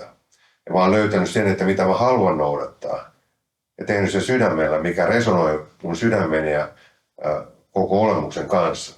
Niin samalla tavalla tuommoinen äärimmäisen pahuuden kertomus voi olla semmoinen herätys, että hei, kuinka hyvin meillä onkaan monia asioita tässä elämässä, eikä itketä jokaista katkennutta kynttä niin sanotusti, vaan keskitytään niihin hyviin asioihin. Ollaan kiitollisia. Se on ihan sama, kenelle sä oot kiitollinen. Joku on Jumalalle, joku universumille, joku vaikka pienille kiville, mutta kunhan se kiitollisuus tulee täältä, se tekee paljon hyvää, niin kuin se positiivisuus ja se asenne, niin keskitytään niihin hyviin asioihin. Ja tuommoisen kirjan, jos minkä kautta, niin ymmärtää sen tosin hyvin radikaalilla tavalla, mutta toivottavasti ymmärrätte muutenkin, mutta totta kai tällaisen kirjan lukeminen on suositeltavaa sen kautta, että näkee kuinka väärää maailmassa on ja osaa ja kannattaa aina opetella omassa elämässä varautumaan, suojautumaan kaikelta pahalta ja ei tehdä sitä, mitä massa tekee, jos se on väärää, vaan tekee oikeita valintoja ja oppii kiitollisuutta siitä, että hei, elämä onkin, tässä on näin paljon hyviä asioita. Ei jäädä murehtimaan, niin kuin Arno sanoi, ja noita ikäviä asioita, vaan keskitytään rakkauteen ja kaikkea hyvää. Tuhannesti kiitoksia Arno Wallin, kova jätkä, God damn it, oikeasti. Kiitos, että kutsuit mut tänne. Kiitos, että tulit, koska No Buffit on alun perin ollut silloin, kun tämä piti aloittaa jo 2017 Suomen 100-vuotis itsenäisyysjuhlien kunniaksi, niin siinä oli sitten erilaista perhetragediaa ja kaiken näköisiä kuvioita, jonka takia tämä siirrettiin 2021 syksyyn, josta lähtien näitä on kuvattu. Ja sitten kun julkaistaan, niin siitä sitten pitkälle tulevaisuuteen. Tämä on ollut alun perinkin deepimpi talk show julkisten kanssa. Ja sitten se on laajentunut erilaisiin survival storeihin ja siitä vielä entisestään.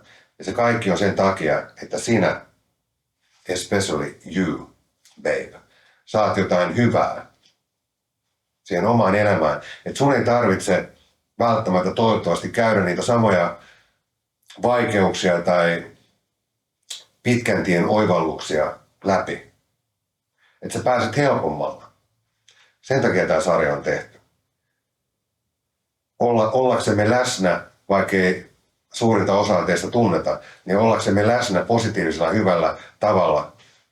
Koska sitä me tarvitaan tänä päivänä enemmän kuin koskaan aikaisemmin meidän elinaikana. Rakkautta ja asennetta ja rock'n'rollia. Vaikka tässä nyt ei ole kysymys musiikista, mutta myös siitä mun kohdalla, vaikka kaiken näköistä tulee kuunneltua, mutta se asenne. Rock'n'roll attitude, jossa ei ole sijaa muulle kuin hyville asioille, silloin kun puhutaan mun rock'n'roll attitudeista.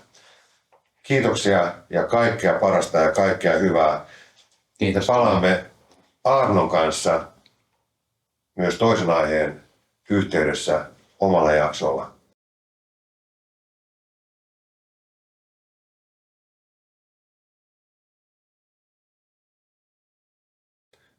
rakkautta kehiin, sydäntä peliin. Pitäkää huolta itsestänne nyt ja aina.